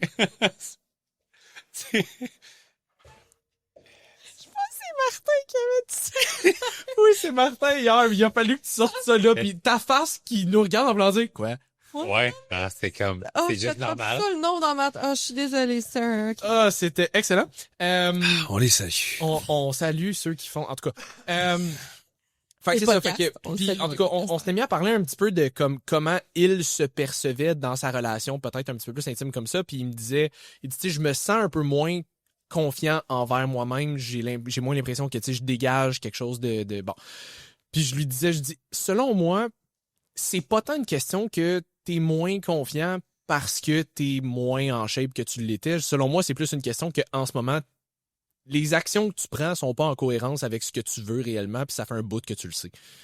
C'est juste, j'ai l'impression que tu ne respectes pas la propre parole envers toi que t'aimerais respecter, puis c'est ce qui fait en sorte que dans ta tête, en ce moment, tu te sens pas en confiance parce que t'as pas l'impression que tu te respectes toi-même là-dedans. Je vais challenger ça. Vas-y. Parce que les entraîneurs sont bons pour nous dire quand on prend des choix désalignés de nos objectifs de fitness, qu'on n'est pas en cohérence, qu'on est désaligné ou qu'on respecte pas vraiment, tu sais, notre higher self ou peu importe. Mais quand on n'agit pas en concordance avec ce qu'on veut, c'est parce que l'autre comportement est encore plus que ce qu'on veut. Fait que quelqu'un, mettons, qui va pas faire des choix pour sa santé, c'est pas qu'il veut pas ça, ou c'est pas qu'il veut pas vraiment. C'est qu'il y a peut-être en ce moment d'autres choses qu'il veut plus, qui est coper avec son stress, mais il n'a pas trouvé de meilleur moyen que de prendre une coupe de vin. Fait que ce qu'il veut le plus qu'être en shape, c'est se sentir bien. Puis il n'a pas trouvé de moyen meilleur que la coupe de vin. Fait qu'il veut plus intérieurement une coupe de vin qu'être en shape. Fait que même si ça peut sembler illogique, c'est ça ces processus en ce moment qui se passent dans sa tête. Fait que c'est de trouver comment réussir à reprogrammer ces automatismes-là ou ces chemins-là en amenant la personne à continuer d'obtenir ce qu'elle veut d'une façon qui est plus saine. J'ai bien fait de l'amener. T'as une bonne réponse. C'est exactement ce que j'enseigne à mes clientes dans mon programme qui s'appelle d'ailleurs... Sex anal. Cohérence. Oui, exactement. Sex anal. Mais donc, ça s'appelle cohérence parce que c'est ça que j'avais remarqué, mais tu sais, beaucoup avec ma clientèle, mais c'est des femmes qui sont généralement stressées, des mamans qui veulent... Non. Fait que bref, c'est beaucoup ça. Tu sais, les gens veulent pas nécessairement être plus en shape. Ils pensent. Encore une fois, ça revient à tu veux pas vraiment ce que tu penses que tu veux. Tu veux le sentiment que tu penses que tu vas avoir quand tu vas avoir atteint ça. Fait que le but, c'est d'amener ce sentiment-là dans ton quotidien. Fait que comme tu l'as mentionné, tu sais, avec ton client, effectivement, il prend des actions qui sont pas cohérentes avec ce qu'il pense qu'il veut. Mais comme tu mentionnes, Manu, ce que tu veux réellement, c'est avoir une meilleure gestion de ton stress. C'est les gens veulent être en paix. En règle générale, c'est vraiment ça que les gens veulent. C'est comme, pourquoi est-ce que tu admires autant la fille athlète bikini que tu vois, qui a une super shape? Ah, ben parce qu'elle a l'air confiante, elle a l'air bien dans sa peau. Avoir l'air étant les mots clés. L'effet halo de ah ben vu qu'elle est belle puis qu'elle est en shape, elle doit réussir tout ce qu'elle entreprend, elle doit toujours avoir tout ce qu'elle veut dans la vie. Tu sais, elle a l'air successful, elle a l'air d'avoir ses shit together. OK, mais ça, c'est toutes des affaires que tu sais pas, que tu attribues à cette personne-là. Donc, ce que tu me dis que tu veux, c'est pas nécessairement sa shape. C'est ce que tu perçois autour de sa shape que tu penses qu'elle attire à elle parce qu'elle a l'air de ça. Fait que c'est un peu ça à travailler plus avec les gens. Puis c'est pour ça que, tu sais, oui, moi, j'amène les gens à être en santé parce que je suis naturopathe. Fait que mon but, c'est de t'amener à être en santé. Fait qu'en santé, ça veut dire que... Ça, puis haïr le lait d'avoine. Exactement. Être en santé parce que si tu es en santé, généralement, ta shape va suivre. Comme ça va être cohérent avec ce que tu veux comme mode de vie. Parce que ce qui est important, c'est que tu te souviennes que tu vas être heureuse. Est-ce que tu serais heureuse avec le mode de vie de la fille que tu me pointes? Probablement pas. Fait que comment est-ce qu'on peut s'approcher d'une shape que tu vas aimer mieux regarder dans le miroir quand même, parce que veux pas, on veut tout aimer ce qu'on voit dans le miroir, mais que ça va être cohérent avec la vie que tu veux mener aussi, qui va te rendre heureuse au quotidien, parce que c'est ça qui est important. Tout à fait. Ouais, puis j'en parlais avec une cliente ce matin où est-ce qu'elle me disait, tu sais, une de mes clientes qui a fait le photoshoot, où on était dans le processus de justement what's next après, puis elle me disait, tu sais, elle, c'est une maman aussi, puis elle me disait, elle dit, c'est sûr qu'il y a une partie de moi qui aimerait ça avoir la shape de, tu sais, la fille qui est comme, justement, tu sais, la shape, pas nécessairement de bikini, là, mais comme qui est vraiment en shape, beaucoup plus lean, plus de masse musculaire, tout ça, mais elle dit, tu sais, elle dit, moi, je viens de commencer à m'entraîner, entre guillemets, puis elle dit, tu sais, j'ai 4 enfants, puis j'ai des obligations, puis j'ai ci, puis j'ai ça, puis elle dit, je suis consciente que le mode de vie que cette fille-là a, c'est pas quelque chose qui s'adapte nécessairement à moi. Puis je dis, tu sais, il y a 2 choses là-dedans. Je dis, probablement que la fille que tu me dis qui est super en shape, que whatever, ça fait peut-être déjà 5 ans qu'elle a cette shape-là, parce qu'il y a 8 ans, elle avait juste ça à faire. Toi, tu commences maintenant dans le mode de vie actuel, puis c'est irréaliste de penser que tu peux adapter ce mode de vie-là à elle qui l'a probablement fait depuis les 10 dernières années. Puis je dis 2, je garde aussi en tête que, mettons que c'est ça, elle a commencé il y a 10 ans, puis aujourd'hui elle est en shape, ça a probablement été calissement plus difficile à obtenir la première fois qu'à maintenir aujourd'hui. Aujourd'hui, ça lui requiert probablement beaucoup moins d'efforts parce qu'elle a déjà travaillé pour, puis aujourd'hui, elle peut juste le maintenir avec moins d'efforts que toi, ça te prendrait pour te rendre. Tellement vrai. Puis, tu sais, le parallèle que je peux faire avec un client cette semaine à qui je parlais d'un événement qu'il veut organiser, puis tout ça, il me disait, ah, ça va être malade, je vais faire un événement, tel type de clientèle, tout le kit. Puis je lui disais, est-ce que tu réalises ce que ça représente d'organiser un événement? Là, on faisait le tour de genre tout ce que ça représente, puis tout ça. Puis je disais, OK, pourquoi tu veux faire ton événement? Notoriété, crédibilité, lead potentiel, tout ça. J'ai dit, fait que toi, là, t'es en train de me dire que pour avoir ta notoriété, crédibilité, lead potentiel, la façon la plus efficiente, c'est de faire un event. Good fucking luck. Puis, tu sais, c'était à 1 mois d'avis, genre quelque chose de même, là, tu sais. Fait qu'il n'y a pas encore. Non, c'est ça. J'ai pas encore le site web vendre des billets. Puis, tu sais, c'est dans 1 mois, je veux l'eau ma salle, le kit. Fait que, tu sais, j'ai amené une perspective par rapport à ça parce que c'est une chose de vouloir de quoi en se disant, si j'ai ça, je pense que je vais me sentir de telle manière parce que la personne qui a ça, elle a l'air de se sentir de telle manière. Mais il faut calculer le coût aussi, là. C'est quoi le coût réel? C'est un vrai investissement. Fait que, tu sais, jamais dans la vie, tu vas me voir faire une prep. Peu importe. Genre, les circonstances, whatever, parce que jamais le coût requis va valoir, selon moi, la sensation finale. Fait que, est-ce que je suis capable, tu sais, de... Justement, le monde qui dit, tu sais, je vais être un 10 sur 10 dans whatever, là. Tu réalises-tu qu'est-ce que ça prend pour être un 10 sur 10? 10 sur 10, ça veut dire que 99% de la population ont moins que toi ou sont moins que toi dans tel domaine. T'es LeBron James. Genre, en quelque sorte. Domaine. Fait que comment tu fais de belles références au basketball? J'apprécie. Avec les deux, vous aimiez ça. Ben, absolument. C'est super gentil. On le salue d'ailleurs, fidèle auditeur du podcast. What's up, Brown? Bonnes vacances. Fait que c'est sûr que quand tu réalises que, on va dire, on se parle de mathématiques un peu, tu dis je vais être un 10 sur 10 physiquement, parce que si je suis un 10 sur 10 physiquement, j'espère que je vais me sentir genre à 100% bien. Ben, t'aimes-tu mieux être un 8.6 sur 10 physiquement, puis te sentir genre à 90% bien, mais que tu sais qu'être un 8 sur 10 versus être un 10, la différence entre les deux, le niveau de commitment, c'est comme de dire à quelqu'un être le meilleur au baseball de sa ville versus du Canada. Hey, il y a une marche, là. Mais le monde, il voit juste le succès sur les médias sociaux. Fait qu'ils ont l'impression que tout le monde est donc number one dans tout le temps, partout. Fait qu'ils pensent que eux, si c'est pas des number one, c'est pas des kings, c'est pas des queens, c'est pas des genre hashtag badass boss babe bitch, que genre, ils vont automatiquement être des losers.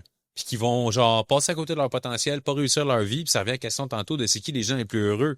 C'est quelqu'un qui habite dans sa ferme, sur le coin, qui fait pousser ses vaches, puis que ça se... Pousser ses vaches! Tu vois, je suis un fermier. Puis que, moi, j'ai un champ de chèvres. Fait que, C'est mon rêve! ben oui. Évidemment. C'est notre point commun.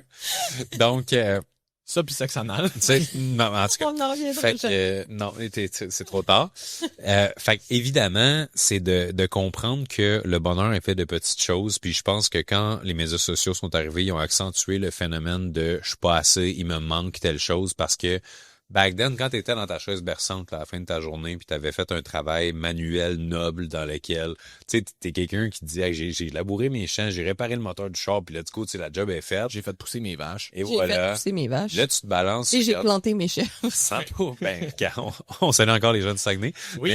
Mais, puis là, que tu te dis job done. Tu sais, à cette heure, là, trouve-moi quelqu'un dans ton environnement qui se berce une chaise des fois avec le feeling de job done. Ouais. No 100%. fucking way, il y en a plus de ça. Parce que le monde sont dans l'hyper-performance, le monde sont dans il faut plus, il faut mieux, il faut ci, il faut ça. Puis, c'est pas, tu sais, la vie passe vite, là. Mais est-ce que tu remarques avec les gens que tu coaches, que avant d'être coaché par toi, sont beaucoup dans faut que je performe énormément pour atteindre un but parce que quand je vais avoir atteint ça, là, je vais pouvoir me bercer sur ma chaise berçante. Il y a une expression, je pense, j'ai entendu Chris Williamson le dire, je sais pas si ça vient de lui, mais où est-ce qu'il dit les gens sacrifient les choses qu'ils veulent. Quelque chose comme les gens sacrifient les choses qu'ils veulent pour ce qu'ils pensent qu'il va leur donner ce C'est qu'ils ça. veulent. Fait que, tu sais, mettons, les gens sacrifient leur bonheur pour grossir leur business en pensant qu'une fois que la business va être grosse, Là, je ils vais vont être heureux. Tu sais.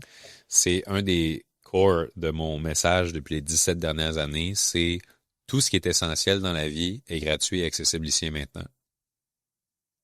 Fait que quelqu'un qui est pas heureux ici et maintenant, c'est parce qu'il se concentre pas sur l'essentiel.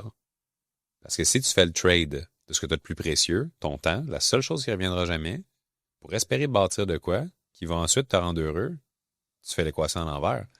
C'est comme quelqu'un qui s'en va en first date, puis qui dirait à la personne, hey, tu m'intéresses, là, mais je vais aller bâtir notre relation, puis je reviens, puis je vais te dire quand c'est réglé. Mm. Tu peux pas aller partir bâtir ta relation, tu le fais à deux. Tu le fais dans le concret. Ben, c'est la même affaire avec une business pour justement, comment tu peux espérer bâtir une business qui va t'apporter un jour la paix si t'es pas en paix dans le processus. Puis là, je sais qu'il y en a qui vont vendre leur business une couple de millions, puis après ça, ils ont le bateau, ils ont les affaires. Est-ce que avoir ces choses-là, puis avoir plus de temps libre, amène la paix quand tu as sacrifié les 20 plus belles années de ta vie pour l'obtenir? Parce que d'après moi, quand tu sacrifies tes plus belles années pour obtenir cette pseudo-paix, t'es tellement rendu dans un mode opératoire de performance que même quand t'as ensuite du temps, puis techniquement la paix, tu ne la ressens pas parce que tu sens que t'es pas en train de faire des choses parce que tu te valorises dans le faire pour la plupart du temps. Fait que je vise un mode de vie, puis je recommande aussi un mode de vie dans lequel tu n'auras jamais le goût de prendre ta retraite parce que le travail est intégré d'une façon saine à ce que tu aimes. Puis j'en parlais dans une story aujourd'hui, justement, je disais arrêtez de viser l'équilibre, viser l'amour. Parce que l'équilibre, là, c'est tu travailles de telle heure à telle heure, mais pas plus, parce qu'il faut que tu restes en équilibre. L'amour, c'est juste de te dire je regarde mon horaire puis je l'aime. Mm. J'aime ma vie. J'ai le goût de travailler un mercredi soir, mais pas un jeudi matin. J'aime ça, je le fais comme ça parce que j'aime ça. Je veux intégrer tant de qualité que des amis, des déjeuners, whatever, je le fais parce que j'aime ça. Puis, si, évidemment, il y a un certain sacrifice, c'est dans toute dans la vie, il peut y avoir un sacrifice à faire. Fait que c'est pas parce que, tu sais, tu veux être numéro 1 bodybuilding, tu veux être numéro 1 en business, tu veux genre des gros résultats, parce que c'est correct, si on vit dans une société de performance, on veut pas, on peut pas juste se dire, ah, ben à partir du podcast avec Manu, si on s'assied en indien puis on est donc heureux puis tout, il faut performer un moindrement. Oui. Tu vois, tu sais, il faut performer un minimum pour réussir à avoir ce qu'on veut. Parce que oui, on pourrait se dire, OK, je vais vivre avec 20 000 $ par année, puis whatever, mais la quantité de choses qui ne sont pas possibles quand tu n'as pas le levier financier, c'est assez phénoménal. Ouais. Mais les gens, il faut qu'ils s'enlèvent dans la tête qu'ils ont besoin d'être millionnaires, puis qu'ils commencent à catcher que, hey, si tu fais genre 150 000 par année, là, ça va être fucking bien. Là. Parce que les petits extras, tu sais, t'as pas besoin de voyager business class, t'as pas besoin d'avoir un char à 120 000 au lieu d'un char à 40 000. Il n'y a rien de ça qui est un besoin. C'est tout en lien la plupart du temps avec l'ego, en lien avec un certain... tu sais, il y en a quasiment qu'il faut qu'ils s'achètent des choses chères pour se donner l'impression que ça valait la peine de travailler si fort. C'est complètement absurde, là. Moi, du monde stressé financièrement qui font des millions par année, j'en connais en masse, là. What's the point? C'est quoi, tu sais, c'est quoi le but final de tout ça, là? Le père de mon ex disait, si tu fais des milliers, tu vas dépenser des milliers. Si tu fais des millions, tu vas dépenser des millions. Souvent, tu as les dépenses qui viennent avec. Ça, c'est une affaire qu'on en a parlé un petit peu dans le dernier podcast, mais Hormozy disait ça aussi, où est-ce que les gens, souvent, apprennent juste pas à bien dépenser leur argent. Avec son fond de shooter. Je suis prête. Mais tu sais, les gens apprennent pas à bien dépenser aussi, ce qui fait qu'ils vivent au-dessus de leurs moyens. Puis tu sais, t'en as parlé un petit peu aussi, où est-ce que j'ai l'impression que les gens, plus souvent qu'autrement, ils n'ont pas réellement besoin de ce dans quoi ils dépensent, ils le font parce qu'ils veulent montrer qu'ils l'ont. Plus que parce qu'ils le veulent réellement. T'sais. Tellement. Puis tu sais, si tu savais la quantité de moments de qualité que je vais passer avec des gens que j'aime, dans lesquels, tu sais, c'est pas flashy, c'est pas réseaux sociaux, c'est pas...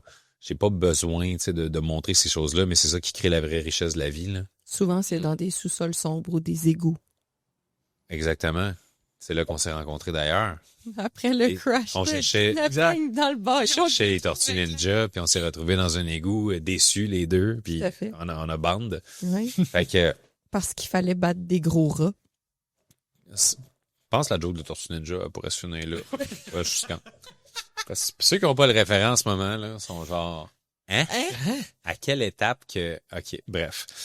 Fait que, oui, définitivement, tu sais, quand tu fais plus, tu vas dépenser plus, mais c'est de se faire peut-être une liste de qu'est-ce qui te rend vraiment heureux, mais qui coûte pas si cher. Tu sais, dans le sens où, tout le monde le sait, c'est la qualité des relations, puis des gens autour de soi qui va faire vraiment la vraie richesse de la vie. Fait que c'est d'investir dans... Je vais te donner un exemple d'un de mes meilleurs amis que j'avais à l'époque, que j'ai perdu aujourd'hui, malheureusement, mais que Je l'ai toujours pas retrouvé. c'était vraiment une personne que j'allais voir, mettons, 2 soirs minimum par semaine. Donc, tu sais, c'est rare des amitiés à l'âge adulte que tu te fais autant que ça. Puis c'était tellement simple, là. Ça pouvait être d'aller prendre une bière dans un bar, puis juste jaser. Ça pouvait être d'aller jouer au basket, qui est gratuit. Ça pouvait être de jouer à des board games, qui est gratuit. Ça pouvait être de jouer à genre un jeu de UFC au PlayStation, puis juste rire parce qu'on se crée des personnages qui ont pas de bon sens. Puis tu sais, c'était dans la simplicité. Puis je pense que le monde qui ont pas réussi à apprécier ce qui est simple, ce qui est accessible, ce qui est pas cher, qui demande pas grand-chose finalement, vont toujours chercher dans le plus. Et c'est sans fin cette quête-là. Tu sais, j'ai été sur des bateaux, des très beaux bateaux avec du monde qui voient passer le plus beau bateau à côté, puis tu le vois dans leurs yeux, qui ressentent le « Ah, je suis pas assez ». Au lieu de faire « Hey, on est sur l'eau, quelle journée magnifique ». Tu sais. Tabarouette. Mais il n'y en a pas de fin à ça, là. C'est triste. Je trouve ça bon ce que tu dis parce que ça, c'était une réflexion que je m'étais faite vers la fin de ma prep. C'est sûr que, tu sais, Que plus la t'aurais prep aimé ça être avance, en bateau. que j'aurais aimé ça être sur le plus gros bateau, surtout. Que, tu sais, plus la prep avance, on en parlait un petit peu tantôt, le moins j'ai de l'énergie, plus je suis impatient, tu sais, moins j'ai de ressources à donner ailleurs que sur moi. Puis j'en ai parlé quelques fois déjà dans le podcast, mais j'ai 2, 3 des fois, parce qu'il y en a un qui est à Québec, mais de mes excellents chums de gars que, tu sais, on se suit depuis le secondaire. Mon meilleur chum, on se suit depuis qu'on a 7 ans. Comme des relations qui durent depuis longtemps, que je les vois pratiquement toutes les semaines dans la mesure du possible. Des fois, c'est aux 2-3 semaines si on a des trucs, mais ça, aller les voir au moins une fois par semaine faisait partie des dernières, entre guillemets, sorties que j'avais en fin de prep parce que je jugeais que ces sorties-là me faisaient plus de bien au lieu de me tirer du jus. J'avais l'impression que ces sorties-là, puis c'est toujours genre, avec mon meilleur chum, on s'en va s'entraîner. Fallait que je m'entraîne de toute façon pour la prep. Avec mon meilleur chum, on s'en va s'entraîner. On s'en va chez notre autre excellent ami, puis on jase. On écoute des fails, on écoute des émissions. Mais tu sais, de quoi de relax, puis souvent, ça a été ça. En fin de semaine passée, on est allé encore. On écoutait un épisode de fail de temps qu'on mange parce que ça nous fait rire des fails. Il nous restait un épisode de Daredevil à écouter, puis après ça, on a jasé pendant comme 4 heures. That's it. Mais c'est ces moments-là qui me faisaient plus de bien qu'autre chose. À un moment où est-ce que j'avais plus d'énergie à donner, je jugeais qu'au contraire, ça faisait juste me calmer puis me faire du bien. Fait que c'est rien, dans le sens, c'est rien de... C'est banal, c'est ça. C'est peut-être un meilleur mot, mais comme j'avais pas besoin de plus. Puis au contraire, avoir plus m'aurait probablement plus drainé aussi. T'sais. Je trouve ça bon l'exemple que tu avais donné, Manu, de chèvre et de vache dans le champ, parce que je le répète souvent au podcast, mais les gens que je connais qui sont le plus heureux, c'est littéralement ma famille qui sont agriculteurs puis qui vivent en région. Là. Que c'est vraiment la famille, tout le monde s'entraide, tout le monde est là un pour l'autre. Puis c'est la famille avant tout. Puis j'ai quand même une grande famille. Là. Puis c'est les gens les plus heureux que j'ai vus de ma vie. C'est des gens qui sont très aisés financièrement, comme vraiment très, très aisés financièrement, mais que tu le vois pas. Tu sais, c'est pas des gens qui ont des chars flashy, c'est pas des gens qui ont quand même des grosses maisons, c'est parce qu'ils ont des grosses familles aussi, là.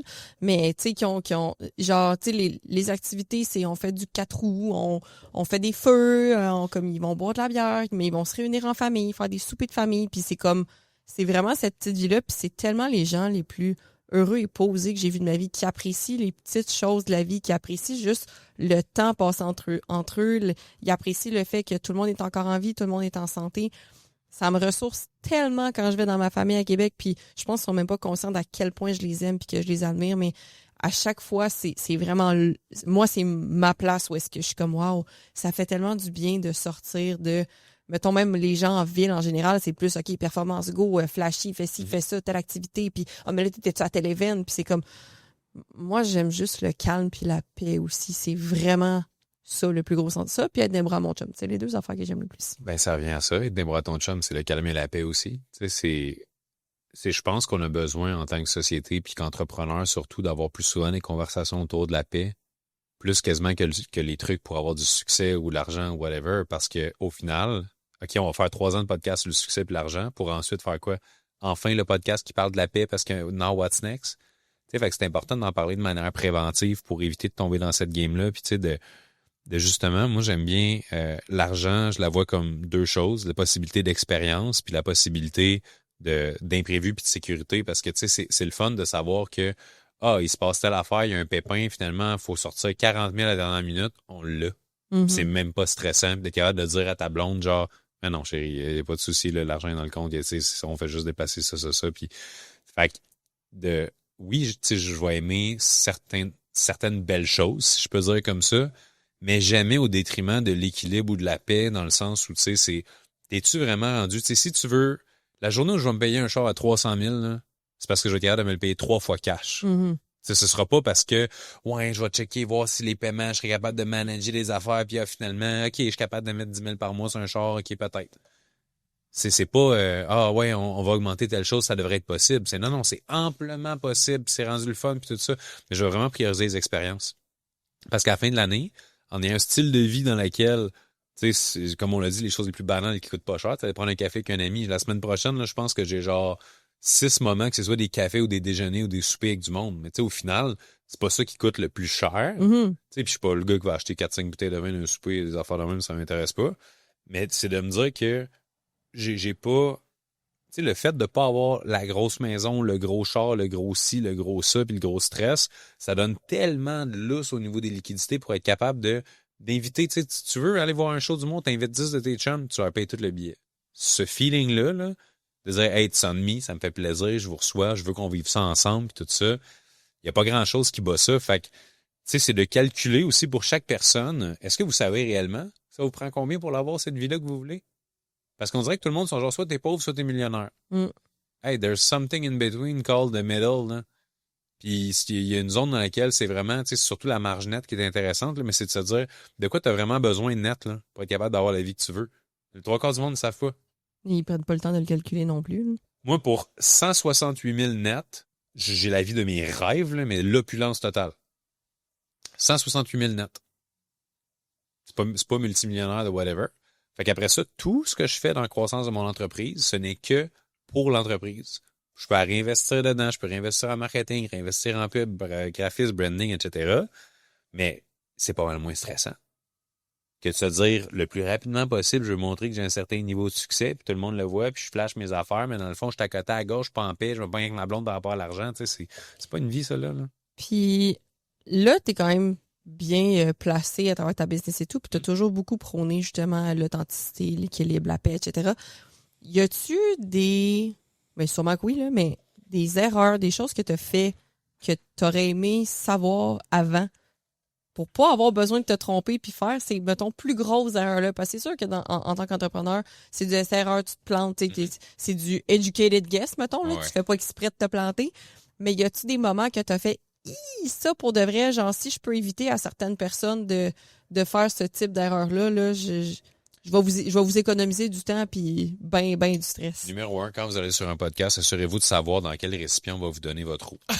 On m'avait dit un verre. C'est même pas un verre, c'est une verrette. C'est une verrette. J'ai l'impression que c'est un porte-hamster. Mais je peux aller te le remplir pendant non, que tu parles. c'est correct. On va y aller jusqu'au bout en mode résilience. Mais une erreur, sincèrement, là, que...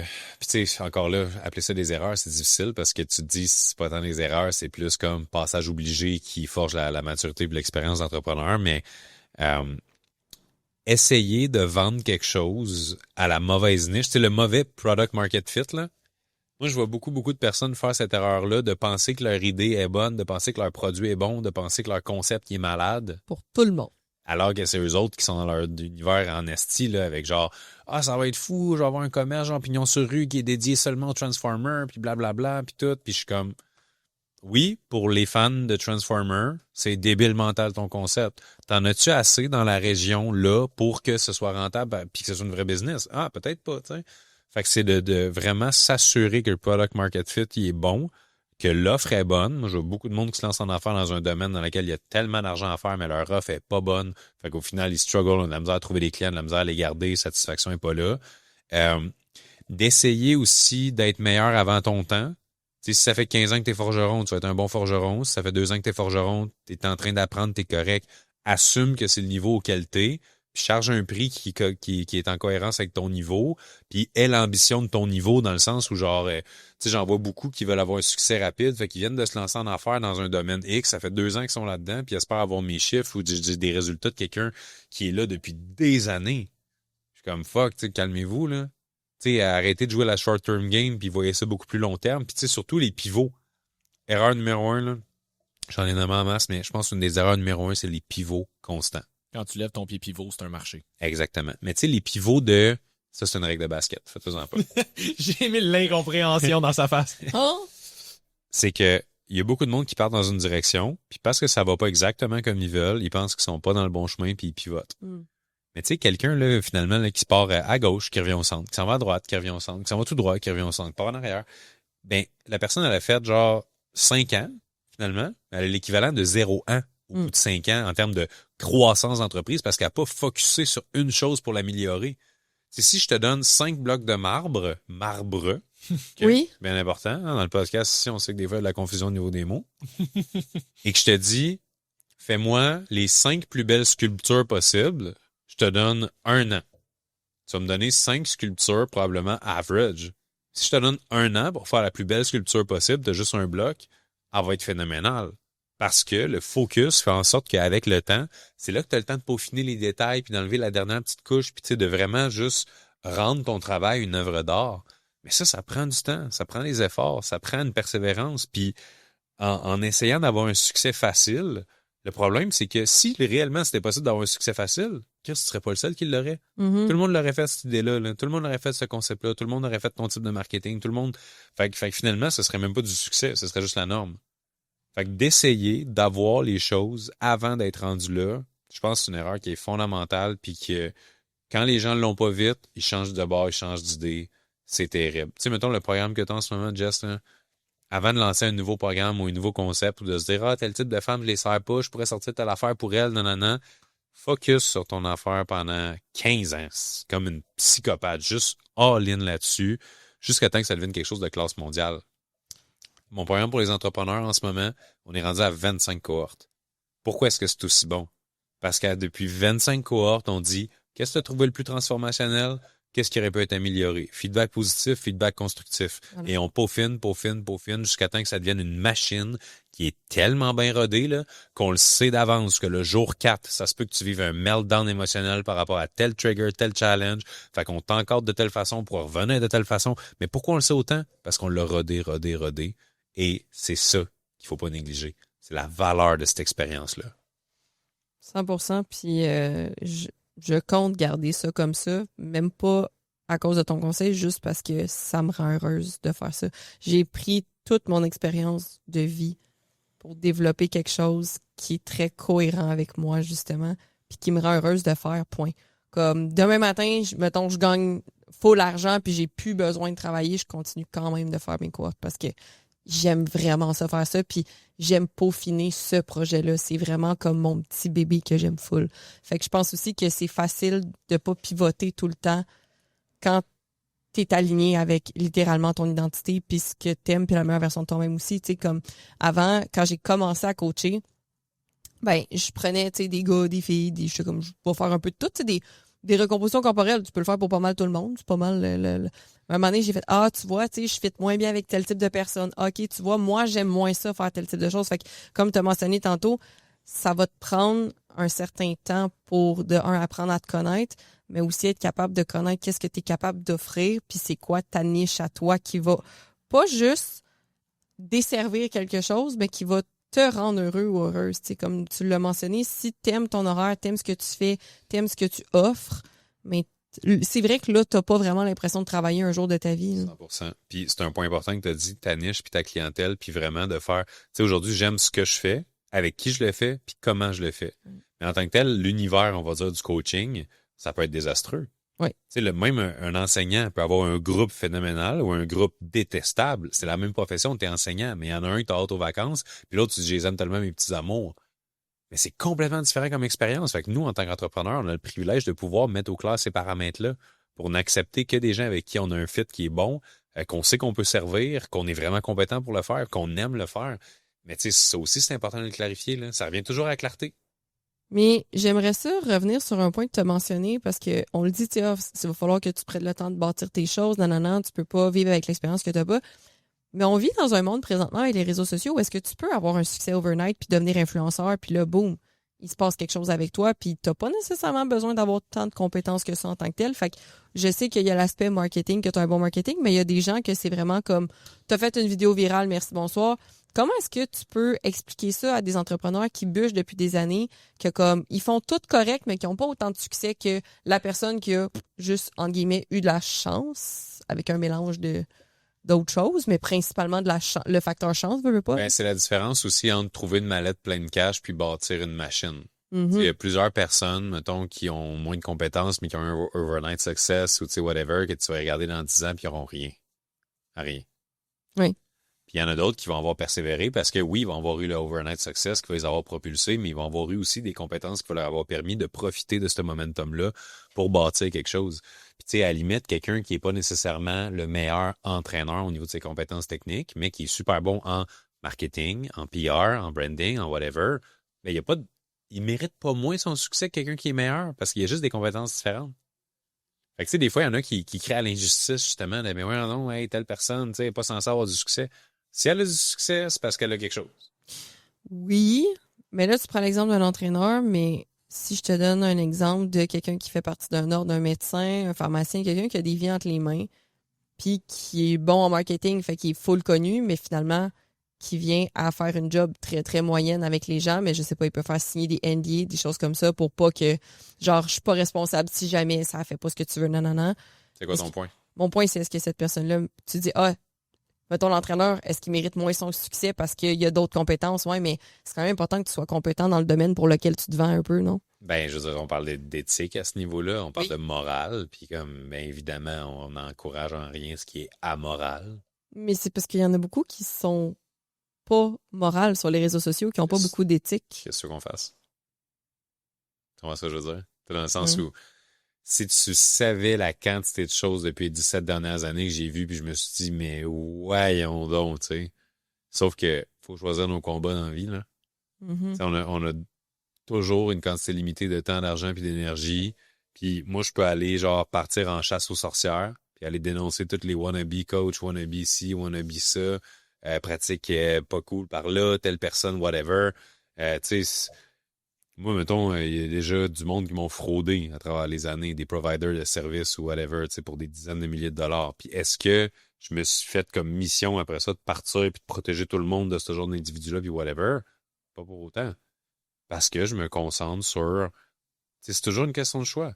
Il y en a là qui vont vivre une injustice, ça va devenir leur cheval de bataille. Je vais aider personne à vivre ce que moi j'ai vécu, whatever. Mais tu sais, on a tous chacun notre mission dans la vie, puis la mienne, c'est d'aider à simplifier et à accélérer la croissance des entrepreneurs. Fait que si quelqu'un me parle de telle compagnie, je peux dire, eh ben, fais attention, moi j'ai vécu telle expérience. Mais est-ce que je vais commencer à mettre mes énergies et mes ressources? Tu sais, c'était comme, mettons, dans le temps du vaccin, tu peux avoir ton opinion d'un bord comme de l'autre. Mais est-ce que tu vas décider de devenir un advocate, puis quelqu'un qui s'en va au devant, puis qui dit ton opinion, puis qui partage, puis qui assume les commentaires, puis non, c'est un autre combat. Peu importe le bord que tu choisis. Fait que ça devient une question de gestion de ressources. Et je considère que pour être en paix, qui est le end goal, il faut que tu sois extrêmement bon à choisir où est-ce que tu investis tes ressources. À quel point est-ce que tu penses que c'est important d'être, je vais le mettre entre guillemets, mais polarisant pour stand out? Parce que j'ai l'impression, je vais parler plus pour nous autres avec le fitness. Tu sais, nous autres, avec le podcast, on est beaucoup dans la nuance, dans le contexte. On veut essayer de, tu sais, expliquer le big picture le plus possible au lieu de juste faire comme des gros claims puis comme juste pour aller chercher l'attention finalement, là. Mais ultimement, ça pogne jamais autant que justement ce qui est plus polarisant, ce qui va choquer pis ces affaires-là. Fait que, à quel point est-ce que comment tu joues avec ça? À quel point est-ce qu'on peut rester plus dans la nuance pour essayer d'être le plus, je veux pas dire safe, mais essayer d'éduquer le monde le plus possible versus juste faire quelque chose qui va te rentrer dedans puis qui va susciter de l'intérêt? Comment ça marche, les réseaux sociaux pour la business?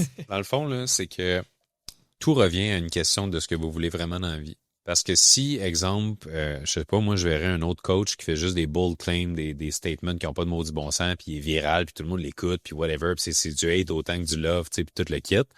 Mais on va dire, moi, pendant ce temps-là, je vais prendre l'exemple de ta famille fermière. Là. Pendant ce temps-là, j'ai ma maison, je suis en paix, je suis bien, je suis heureux, je fais ce que j'aime, j'ai des gens que j'aime autour de moi. Au final, on s'en calisse de ce qui se passe sur le web, ces réseaux sociaux. Tu sais, c'est fais les choses de la manière que tu aimes les faire, puis le outcome de ça, tu sais, le monde qui vont aimer te suivre, ils vont aimer te suivre pour comment tu le fais. Puis si tu commençais à être genre whatever, polarisant puis tout, ou tu sais, de faire des gros claims, peut-être que là, ils te suivraient plus, ils t'aimeraient plus. Fait que c'est juste d'être le plus authentique possible. Puis quelqu'un que, à la limite, on le voit faire des affaires qu'on se dit ça n'a pas de bon sens, mais c'est viral, puis ça pogne, puis il y a plein de clients, puis tout ça. C'est ses affaires. On le sait pas, lui, qu'est-ce qui se passe derrière la caméra. On ne sait pas comment il vit avec lui-même. Je parlais de se réveiller en feu, de s'endormir en paix. On ne sait pas si cette personne-là, elle se réveille en paix, mais elle s'endort en feu. Tu sais? Fait que, est-ce qu'il y a des belles relations derrière ça? Est-ce que, wow, belle ascension, plein d'argent, tout le monde est sur ton bateau, tout le monde profite de toi, tout le monde s'en calisse de toi, ils veulent juste le boat. Tu sais? Mais au final, c'est la vie des autres. On s'en fout royalement, là. Tu sais, c'est en se concentrant sur notre paix, notre business, nos affaires, ben, on va avoir des fois un rythme de croissance qui a l'air moins bon que celui d'autres personnes. Mais si on fait ce qu'on fait pour les bonnes raisons puis on aime ce qu'on fait, on s'en fout un peu du rythme de croissance. Tu sais, c'est comme quelqu'un qui dirait, moi, j'adore m'entraîner, puis il met une photo sur son mur de cette shape-là, puis il se dit, ah, peut-être je vais l'atteindre un jour, peut-être que non, mais j'adore m'entraîner. Ben, entraîne-toi, là. Puis tu sais, ça, c'est lointain, c'est flou, on s'en crisse à la limite, là. C'est juste de faire les choses pour ce qu'elles sont en tant que telles. C'est comme tu disais, le process, c'est juste à propos du process. Moi, je pense que c'est plus parce que c'est une genre d'attrape dans lequel je pense que les gens, encore une fois, je vais le garder pour nous autres, pour les coachs, mais que les gens en général avec les réseaux sociaux vont peut-être avoir tendance à tomber où est-ce que tu le sais comment, entre guillemets, aller chercher l'attention, mais tu le sais que ça colle pas nécessairement avec toi. Fait que, tu sais, j'ai des coachs en tête que je connais que c'est les gens les plus connaissants, nuancés, qui ont des discours très, très posés là-dessus. C'est malheureusement pas les gens c'est pas des gens qui vont se faire voir autant qu'ils devraient se faire voir à cause qu'ils vont pas nécessairement chercher quelque chose qui accroche autant, tu sais. C'est la grande théorie de qu'est-ce qui est juste ou injuste dans la vie. Parce que, tu sais, techniquement, là, on se met tout à faire genre l'hélicoptère avec notre cash, ça, on va être viral. Tu comprends ce que je veux dire? Non, mais tu sais, Je me sens exclu. Tu flasheras tes seins. OK. Genre, partiras un podcast de ce que je veux dire, c'est que, tu sais, le sexe, la violence, le whatever, c'est toutes des choses qu'on le sait. Tu sais, si tu vois un bébé qui court avec un ours qui court derrière, il n'y a aucune chance que tu n'écoutes pas la vidéo. Parce que tu veux savoir qu'est-ce qui va se passer. Jamais quelqu'un qui dit, voici le top 3 des raisons pourquoi la créatine, non, jamais ça va battre la vidéo de l'ours qui court après le bébé. Parce que l'humain étant fait comme il est fait, on réagit à certaines choses, puis c'est des triggers qui sont universels. Fait que ça devient une question de c'est quoi, pour toi, qui est important réellement. Parce qu'on peut tous, là, demain matin, arrêter ce qu'on fait, puis commencer à faire des vidéos viraux. On le sait, là, tu sais, il y en a des formules, puis tout ça, on pourrait. Mais c'est à quel prix?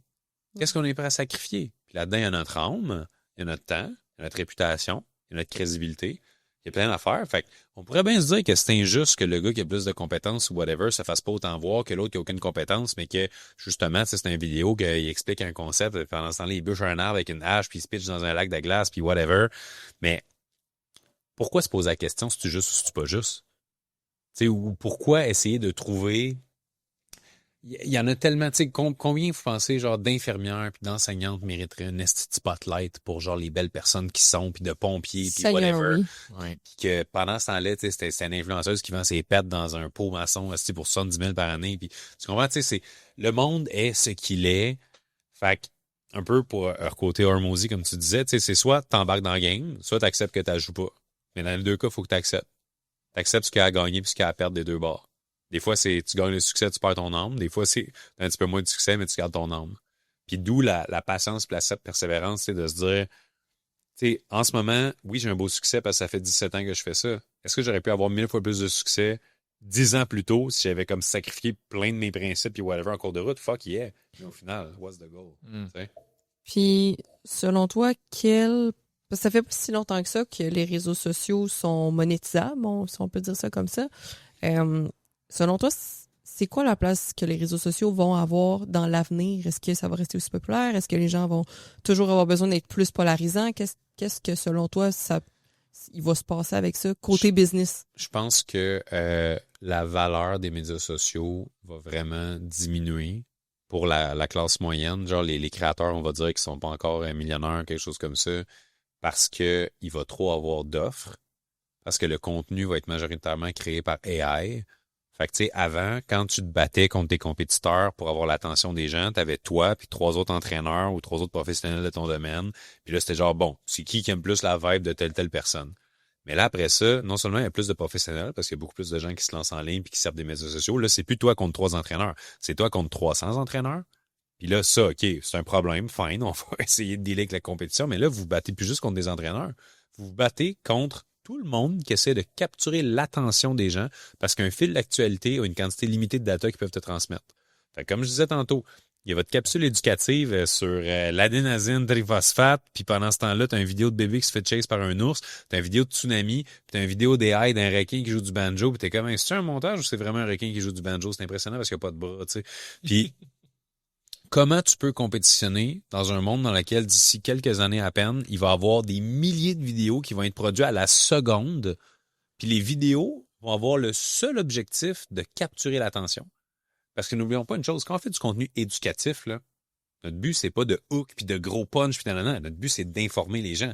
Mm-hmm. Fait que comment tu veux te battre contre d'autres vidéos que le seul but, c'est d'utiliser tous les triggers du cerveau humain dans lesquels tu gardes l'attention du monde? Quelqu'un qui va scroller de même, puis qui va être genre dopamine à côté, là, il va pas se poser l'espace d'un instant pour apprendre un savoir quelconque. Fait que ça, dans le futur, ça va devenir, ceux qui relient juste là-dessus, là, pour espérer d'avoir du succès, très difficile. Ce qui va prendre de la valeur dans les prochaines années, c'est les connexions humaines réelles dans le vrai monde. Puis l'association, la notoriété et crédibilité par association va prendre vraiment beaucoup d'ampleur. Fait que la personne qui a une audience dans le futur, puis qui va dire à sa gang, telle personne, vous pouvez faire confiance, ce chemin-là, il va devenir très facile pour réussir à avoir des clients, mais il va falloir les bâtir, ces ponts-là. Fait que de réussir à bâtir son réseau en ce moment, c'est de façon efficace, pour qu'il y ait du monde qui nous endosse, qui a une crédibilité, ça va faire une grosse différence pour les prochaines années parce que, tu sais, mettons, dans 5 ans, pourquoi quelqu'un va faire affaire avec moi, ce sera pas à cause de mon contenu, ça va être parce qu'il m'a découvert à cause de quelqu'un d'autre qui a dit Manu, c'est un esti de bon coach. Ou Manu, c'est le plus grand conférencier, ou Manu, whatever. Mais ça va venir du fait que les gens sont tellement surstimulés qu'à cette heure. Tu sais, avant, là, je sais pas si vous vous rappelez, là, mais j'avais 22 ans, OK, ça fait quand même bientôt 13 ans. Mm-hmm. Je me rappelle comme si c'était hier, je voyais une pub passer, mettons, là, puis j'arrivais sur une landing page. Puis là, il y avait une longue landing page qui expliquait genre le produit, l'histoire, là. Puis je me rappelle, là, je lisais. Je m'étais fait target, là, je lisais la landing page au complet. Je sais pas si vous avez acheté quelque chose en ligne récemment, là, mettons un programme ou une formation, whatever, là, mais à cette heure, là, on cherche instantanément à voir nos réponses. On veut plus lire, on veut plus écouter les conditions. C'est quand la dernière fois que vous avez genre lu vraiment les conditions d'achat? Jamais. On fait plus ça. Fait qu'à cette heure, on veut prendre des décisions comme ça parce que tout est comme ça, le contenu est comme ça, les vidéos sont rapides, tout est rapide. Fait que notre cerveau reptilien de je veux faire le plus un raccourci possible pour prendre mes décisions, il va être encore plus présent dans les prochaines années. Fait que c'est quoi la chose numéro 1 qui fait en sorte qu'on s'en save dans la vie? C'est si quelqu'un a fait ce qu'on veut faire. Êtes-vous d'accord? Mm-hmm. Oui. T'as été chez telle coiffeuse, t'es contente. OK, je vais faire ça parce que tu l'as fait. Fait que ça, c'est le raccourci numéro 1. Fait que dans un monde où est-ce qu'on prend plus le temps de s'informer, faire des recherches, lire nous-mêmes, ça va être quoi l'économie de demain? Ça va être l'économie de la référence. Ou est-ce que là, on revient dans un monde dans lequel ça va être c'est qui tu connais qui est un bon entraîneur? C'est qui tu connais qui pourrait m'aider avec mon poids? Qui tu connais qui pourrait m'aider avec mes hormones, whatever? Ça va devenir quasiment tout le temps comme ça parce que le monde, ils vont plus juste suivre 5-6 personnes en se disant, je vais essayer de faire mon choix, puis tout, ça devient, je veux être safe. Fait que je suis le chemin que quelqu'un a suivi. Fait que si on est capable de canaliser volontairement cette rivière-là de le trafic s'en va vers telle personne, puis moi je le rediriger vers. Je le rediriger. Je le rediriger vers ma business. Si. Ben, ça va faire en sorte que plus on a de personnes autour de nous qui vont nous établir comme une référence dans notre domaine, plus ça va devenir pratiquement instantané, puis le monde va pratiquement plus se poser de questions. Puis même cette année, moi, je m'en rends compte. Il y a du monde qui font affaire avec moi, là. Les seules choses qu'ils m'ont dit, c'est il y a plein de monde qui m'ont dit que t'étais bon, puis je suis arrivé sur ta page, j'ai vu que ton brand, genre, t'avais l'air professionnel. Fait que c'est littéralement ça. T'as-tu l'air professionnel? Y a-tu du monde qui dit que t'es bon? Puis les gens vont prendre une décision instantanée. Puis comment tu penses que les nouvelles, les gens qui vont arriver dans leur milieu respectif, au début, ils sont newbies encore, ils ont un petit peu d'expérience, mais ils n'ont pas encore la notoriété dans, mettons, 5, 10, 15, 20 ans. Comment ils vont faire pour développer ça dans l'univers où est-ce que ça va être plus tough? Premièrement, pour développer une expérience le plus rapidement possible, il faut que tu sois le plus niché possible. Si tu veux devenir un expert en mode, ça va te prendre 45 ans. Si tu veux devenir un expert en mode masculine, ça va te prendre 35 ans. Si tu veux devenir un expert en bijoux pour hommes, c'est un petit peu plus niché, ça va peut-être te prendre 20 ans. Puis là, en montre pour hommes, OK, c'est plus court. Puis là, juste en Rolex pour hommes, là, voyez-vous comment progressivement, on sent que c'est plus rapide de devenir un expert dans son domaine? Puis l'affaire, c'est que vu que les gens font des raccourcis à cette heure, quand tu deviens l'expert dans un domaine niché, mais que tu deviens une référence là-dedans, le monde associe ton nom à un statut, à un niveau d'expertise. Fait que quand tu vas transférer cette expertise-là dans autre chose, ils vont comme avoir confiance dans le fait que, tu sais, mettons, moi, je suis vraiment bon dans le coaching ou whatever. Fait que là, si je te dis, la prochaine étape, c'est ça, tu vas comme faire confiance en mon expertise A pour transférer vers B. Fait que quelqu'un qui commence a tout intérêt à être le plus niché possible pour devenir le plus rapidement possible expert parce qu'il peut étudier le domaine, développer connaissances, compétences, expériences, réseau de contacts, puis ensuite de ça, faire ses preuves. Tu sais, comme mettons là, que vous avez quelqu'un que vous connaissez dans votre domaine qui est vraiment spécialiste, là, lui, c'est que, je sais pas moi, l'hypertrophie des mollets. L'hypertrophie des mollets, c'est un super bon exemple. Ça, c'est niché en calvaire. Puis, on s'en a dessus en calvaire. Fait que, tu sais, mais il y a beaucoup de gars qui voudraient quand même, tu sais, l'hypertrophie des mollets. Fait qu'évidemment, si vous avez telle personne qui est le spécialiste, il y a quand même une réputation et une autorité. Tu sais, même si on sait que c'est pas le king de tout, c'est le king des mollets. Mettons, il est respecté dans l'industrie, là. Pour ceux qui connaissent Brett Contreras, qui est l'inventeur du mouvement mollet. Ouais, c'est ça, il a inventé les mollets. Brett Contreras, qui est l'inventeur du mouvement du hip thrust. Son nickname, c'est littéralement The Glued Guy. Ouais. Mais lui, il est là-dedans depuis genre 20-25 ans aussi. Mais comme tu penses à développement de fessiers, tu penses à lui. En partant. Exactement. Ou à sexe anal. Ouais, oui. Donc, de réussir à... c'est toi, là. De réussir à se nicher comme ça pour les nouvelles personnes qui attaquent une nouvelle industrie, ça va être vraiment la façon la plus facile de le faire parce que, tu sais, quand, mettons, je vais utiliser l'analogie de party, là, mais tu veux des high achievers, tu veux du monde, tu veux t'entourer de personnes qui ont réussi ou quelque chose, que tu aies réussi à être le meilleur au monde dans quoi ou le meilleur dans les mollets, t'es quand même le meilleur, tu t'as quand même prouvé que tu étais capable de deliver sur ta parole. Puis on n'en veut pas de peddler, on veut pas du monde qui font des fausses promesses puis tout. Fait que quelqu'un qui c'est 6 mois qui est en affaires puis il dit je suis meilleur entraîneur, tout ça, m'a chargé un prix premium, whatever, t'es comme fuck off. Il y en a que ça fait 25 ans qui font ça, pourquoi je te prendrais? Mais si tu me dis ça fait 1 an que t'es entraîneur puis tu fais que juste ces mollets, si je veux travailler mes mollets, ça se peut que je te fasse confiance plus qu'à l'autre qui a 20 ans d'expérience, mais que c'est all over, tu sais. Fait que ça va être une façon de réussir à tirer son épingle du jeu. Et de ça, tu builds le reste. Ou tu builds quelque chose qui est complémentaire, ou tu te bâtis un réseau genre de références dans lequel tu peux faire de l'argent, pas juste avec ce que tu fais, mais avec les gens que tu réfères dans ton réseau, qui est intéressant aussi comme manière de monétiser un brand. Mais définitivement, là, les réseaux sociaux, ça va être surtout une question de première impression, de crédibilité. En moyenne, j'ai entendu que ça prend 3 secondes à quelqu'un, 3 ou 5 secondes à savoir dès qu'il arrive sur un compte Instagram s'il veut s'abonner ou pas. C'est pratiquement instantané. Première impression. T'arrives là, sais-tu, ça a l'air sharp, ça a pas l'air sharp. Ouais. Ça a l'air pro, ça a pas l'air pro, ça a l'air pertinent, ça a pas l'air pertinent, mais c'est que interprétation de data, genre tu screens la page puis tu dis wow. Wow ou wash. Mais tu sais, c'est important de le savoir. Que le monde, là, ils vont plus regarder 4 de tes vidéos pour déterminer si whatever. Ils ont la première impression, puis là, si ça passe, ils vont aller peut-être regarder du contenu pour venir appuyer leur première impression. Mais si la première passe pas, you're done. Ça marchera pas, là. Puis juste pour le fun, ça serait quoi ta définition de être satisfait dans la vie en général? Comme comment toi est-ce que tu te définirais j'ai eu une vie satisfaisante, en paix? C'est quoi comment tu mettrais des mots là-dessus? Comment je me suis senti? Je regarde en rétrospective, puis je me suis dit à travers les différentes étapes de ma vie, est-ce que j'ai l'impression que j'étais en cohérence avec ce que je voulais vraiment, puis ce qui me faisait sentir bien. Tu sais, je pense pas que quand je passe du temps de qualité avec ma blonde, puis c'est pas nécessairement une grosse activité, grosse date night, c'est juste on va prendre une marche, on va shooter des ballons dans un parquet, tu sais, au basket, peu importe. C'est pas wow. Mais est-ce que dans 20 ans, je vais me dire, à la place, on aurait dû monter le Kilimanjaro, tu sais. Je pense pas qu'il va y avoir de ça parce que je vais me rappeler overall du feeling que j'ai eu par rapport à ma vie. Puis j'adore la quote qui dit, tu sais, les gens, on va pas se rappeler ce qu'ils ont dit, ce qu'ils ont fait, mais toujours comment ils nous ont fait sentir. Mais je pense que c'est valide de soi à soi aussi. On va pas nécessairement se rappeler genre de tout le temps qu'est-ce qu'on a dit, qu'est-ce qu'on a fait, les événements, mais on va se rappeler de hey, il me semble que j'ai un feeling. Tu sais, c'est comme je peux te dire, 2024, ça a été ma plus belle année à vie. Genre, so far, là, c'est hors de tout doute. Est-ce que je me rappelle de tout? Je peux tout te préciser pourquoi exactement? Non, c'est plus une impression globale de wow. Mais ça vient d'une cohérence. Parce que t'as beau te dire, cette année, on a monté l'Everest, on a fait ça, on a fait ça. Si tu te rappelles que, ouais, mais il y a eu les sacrifices, je me suis pas rien que si, on a pas, ton feeling global, il est pas beau nécessairement pareil, même si tu as fait des choses qui devraient rendre la vie belle. Fait que cette cohérence-là, ce serait mon conseil final, c'est juste, hey, vivez votre vie pour vous, selon vos paramètres, définissez avec clarté ce qui est important, restez aligné là-dessus, puis that's fucking it, là. Arrêtez la game, arrêtez la comparaison, là. C'est une belle pub non financée par Jess pour son programme de cohérence. Je vais vous apprendre à être en paix, mais j'aime aussi, ce que je répète souvent à mes clientes, c'est, tu sais, sur ton épitaphe, là, sur ta pierre tombale, là, tu veux-tu qu'il soit écrit elle avait un esti de cul puis elle était productive?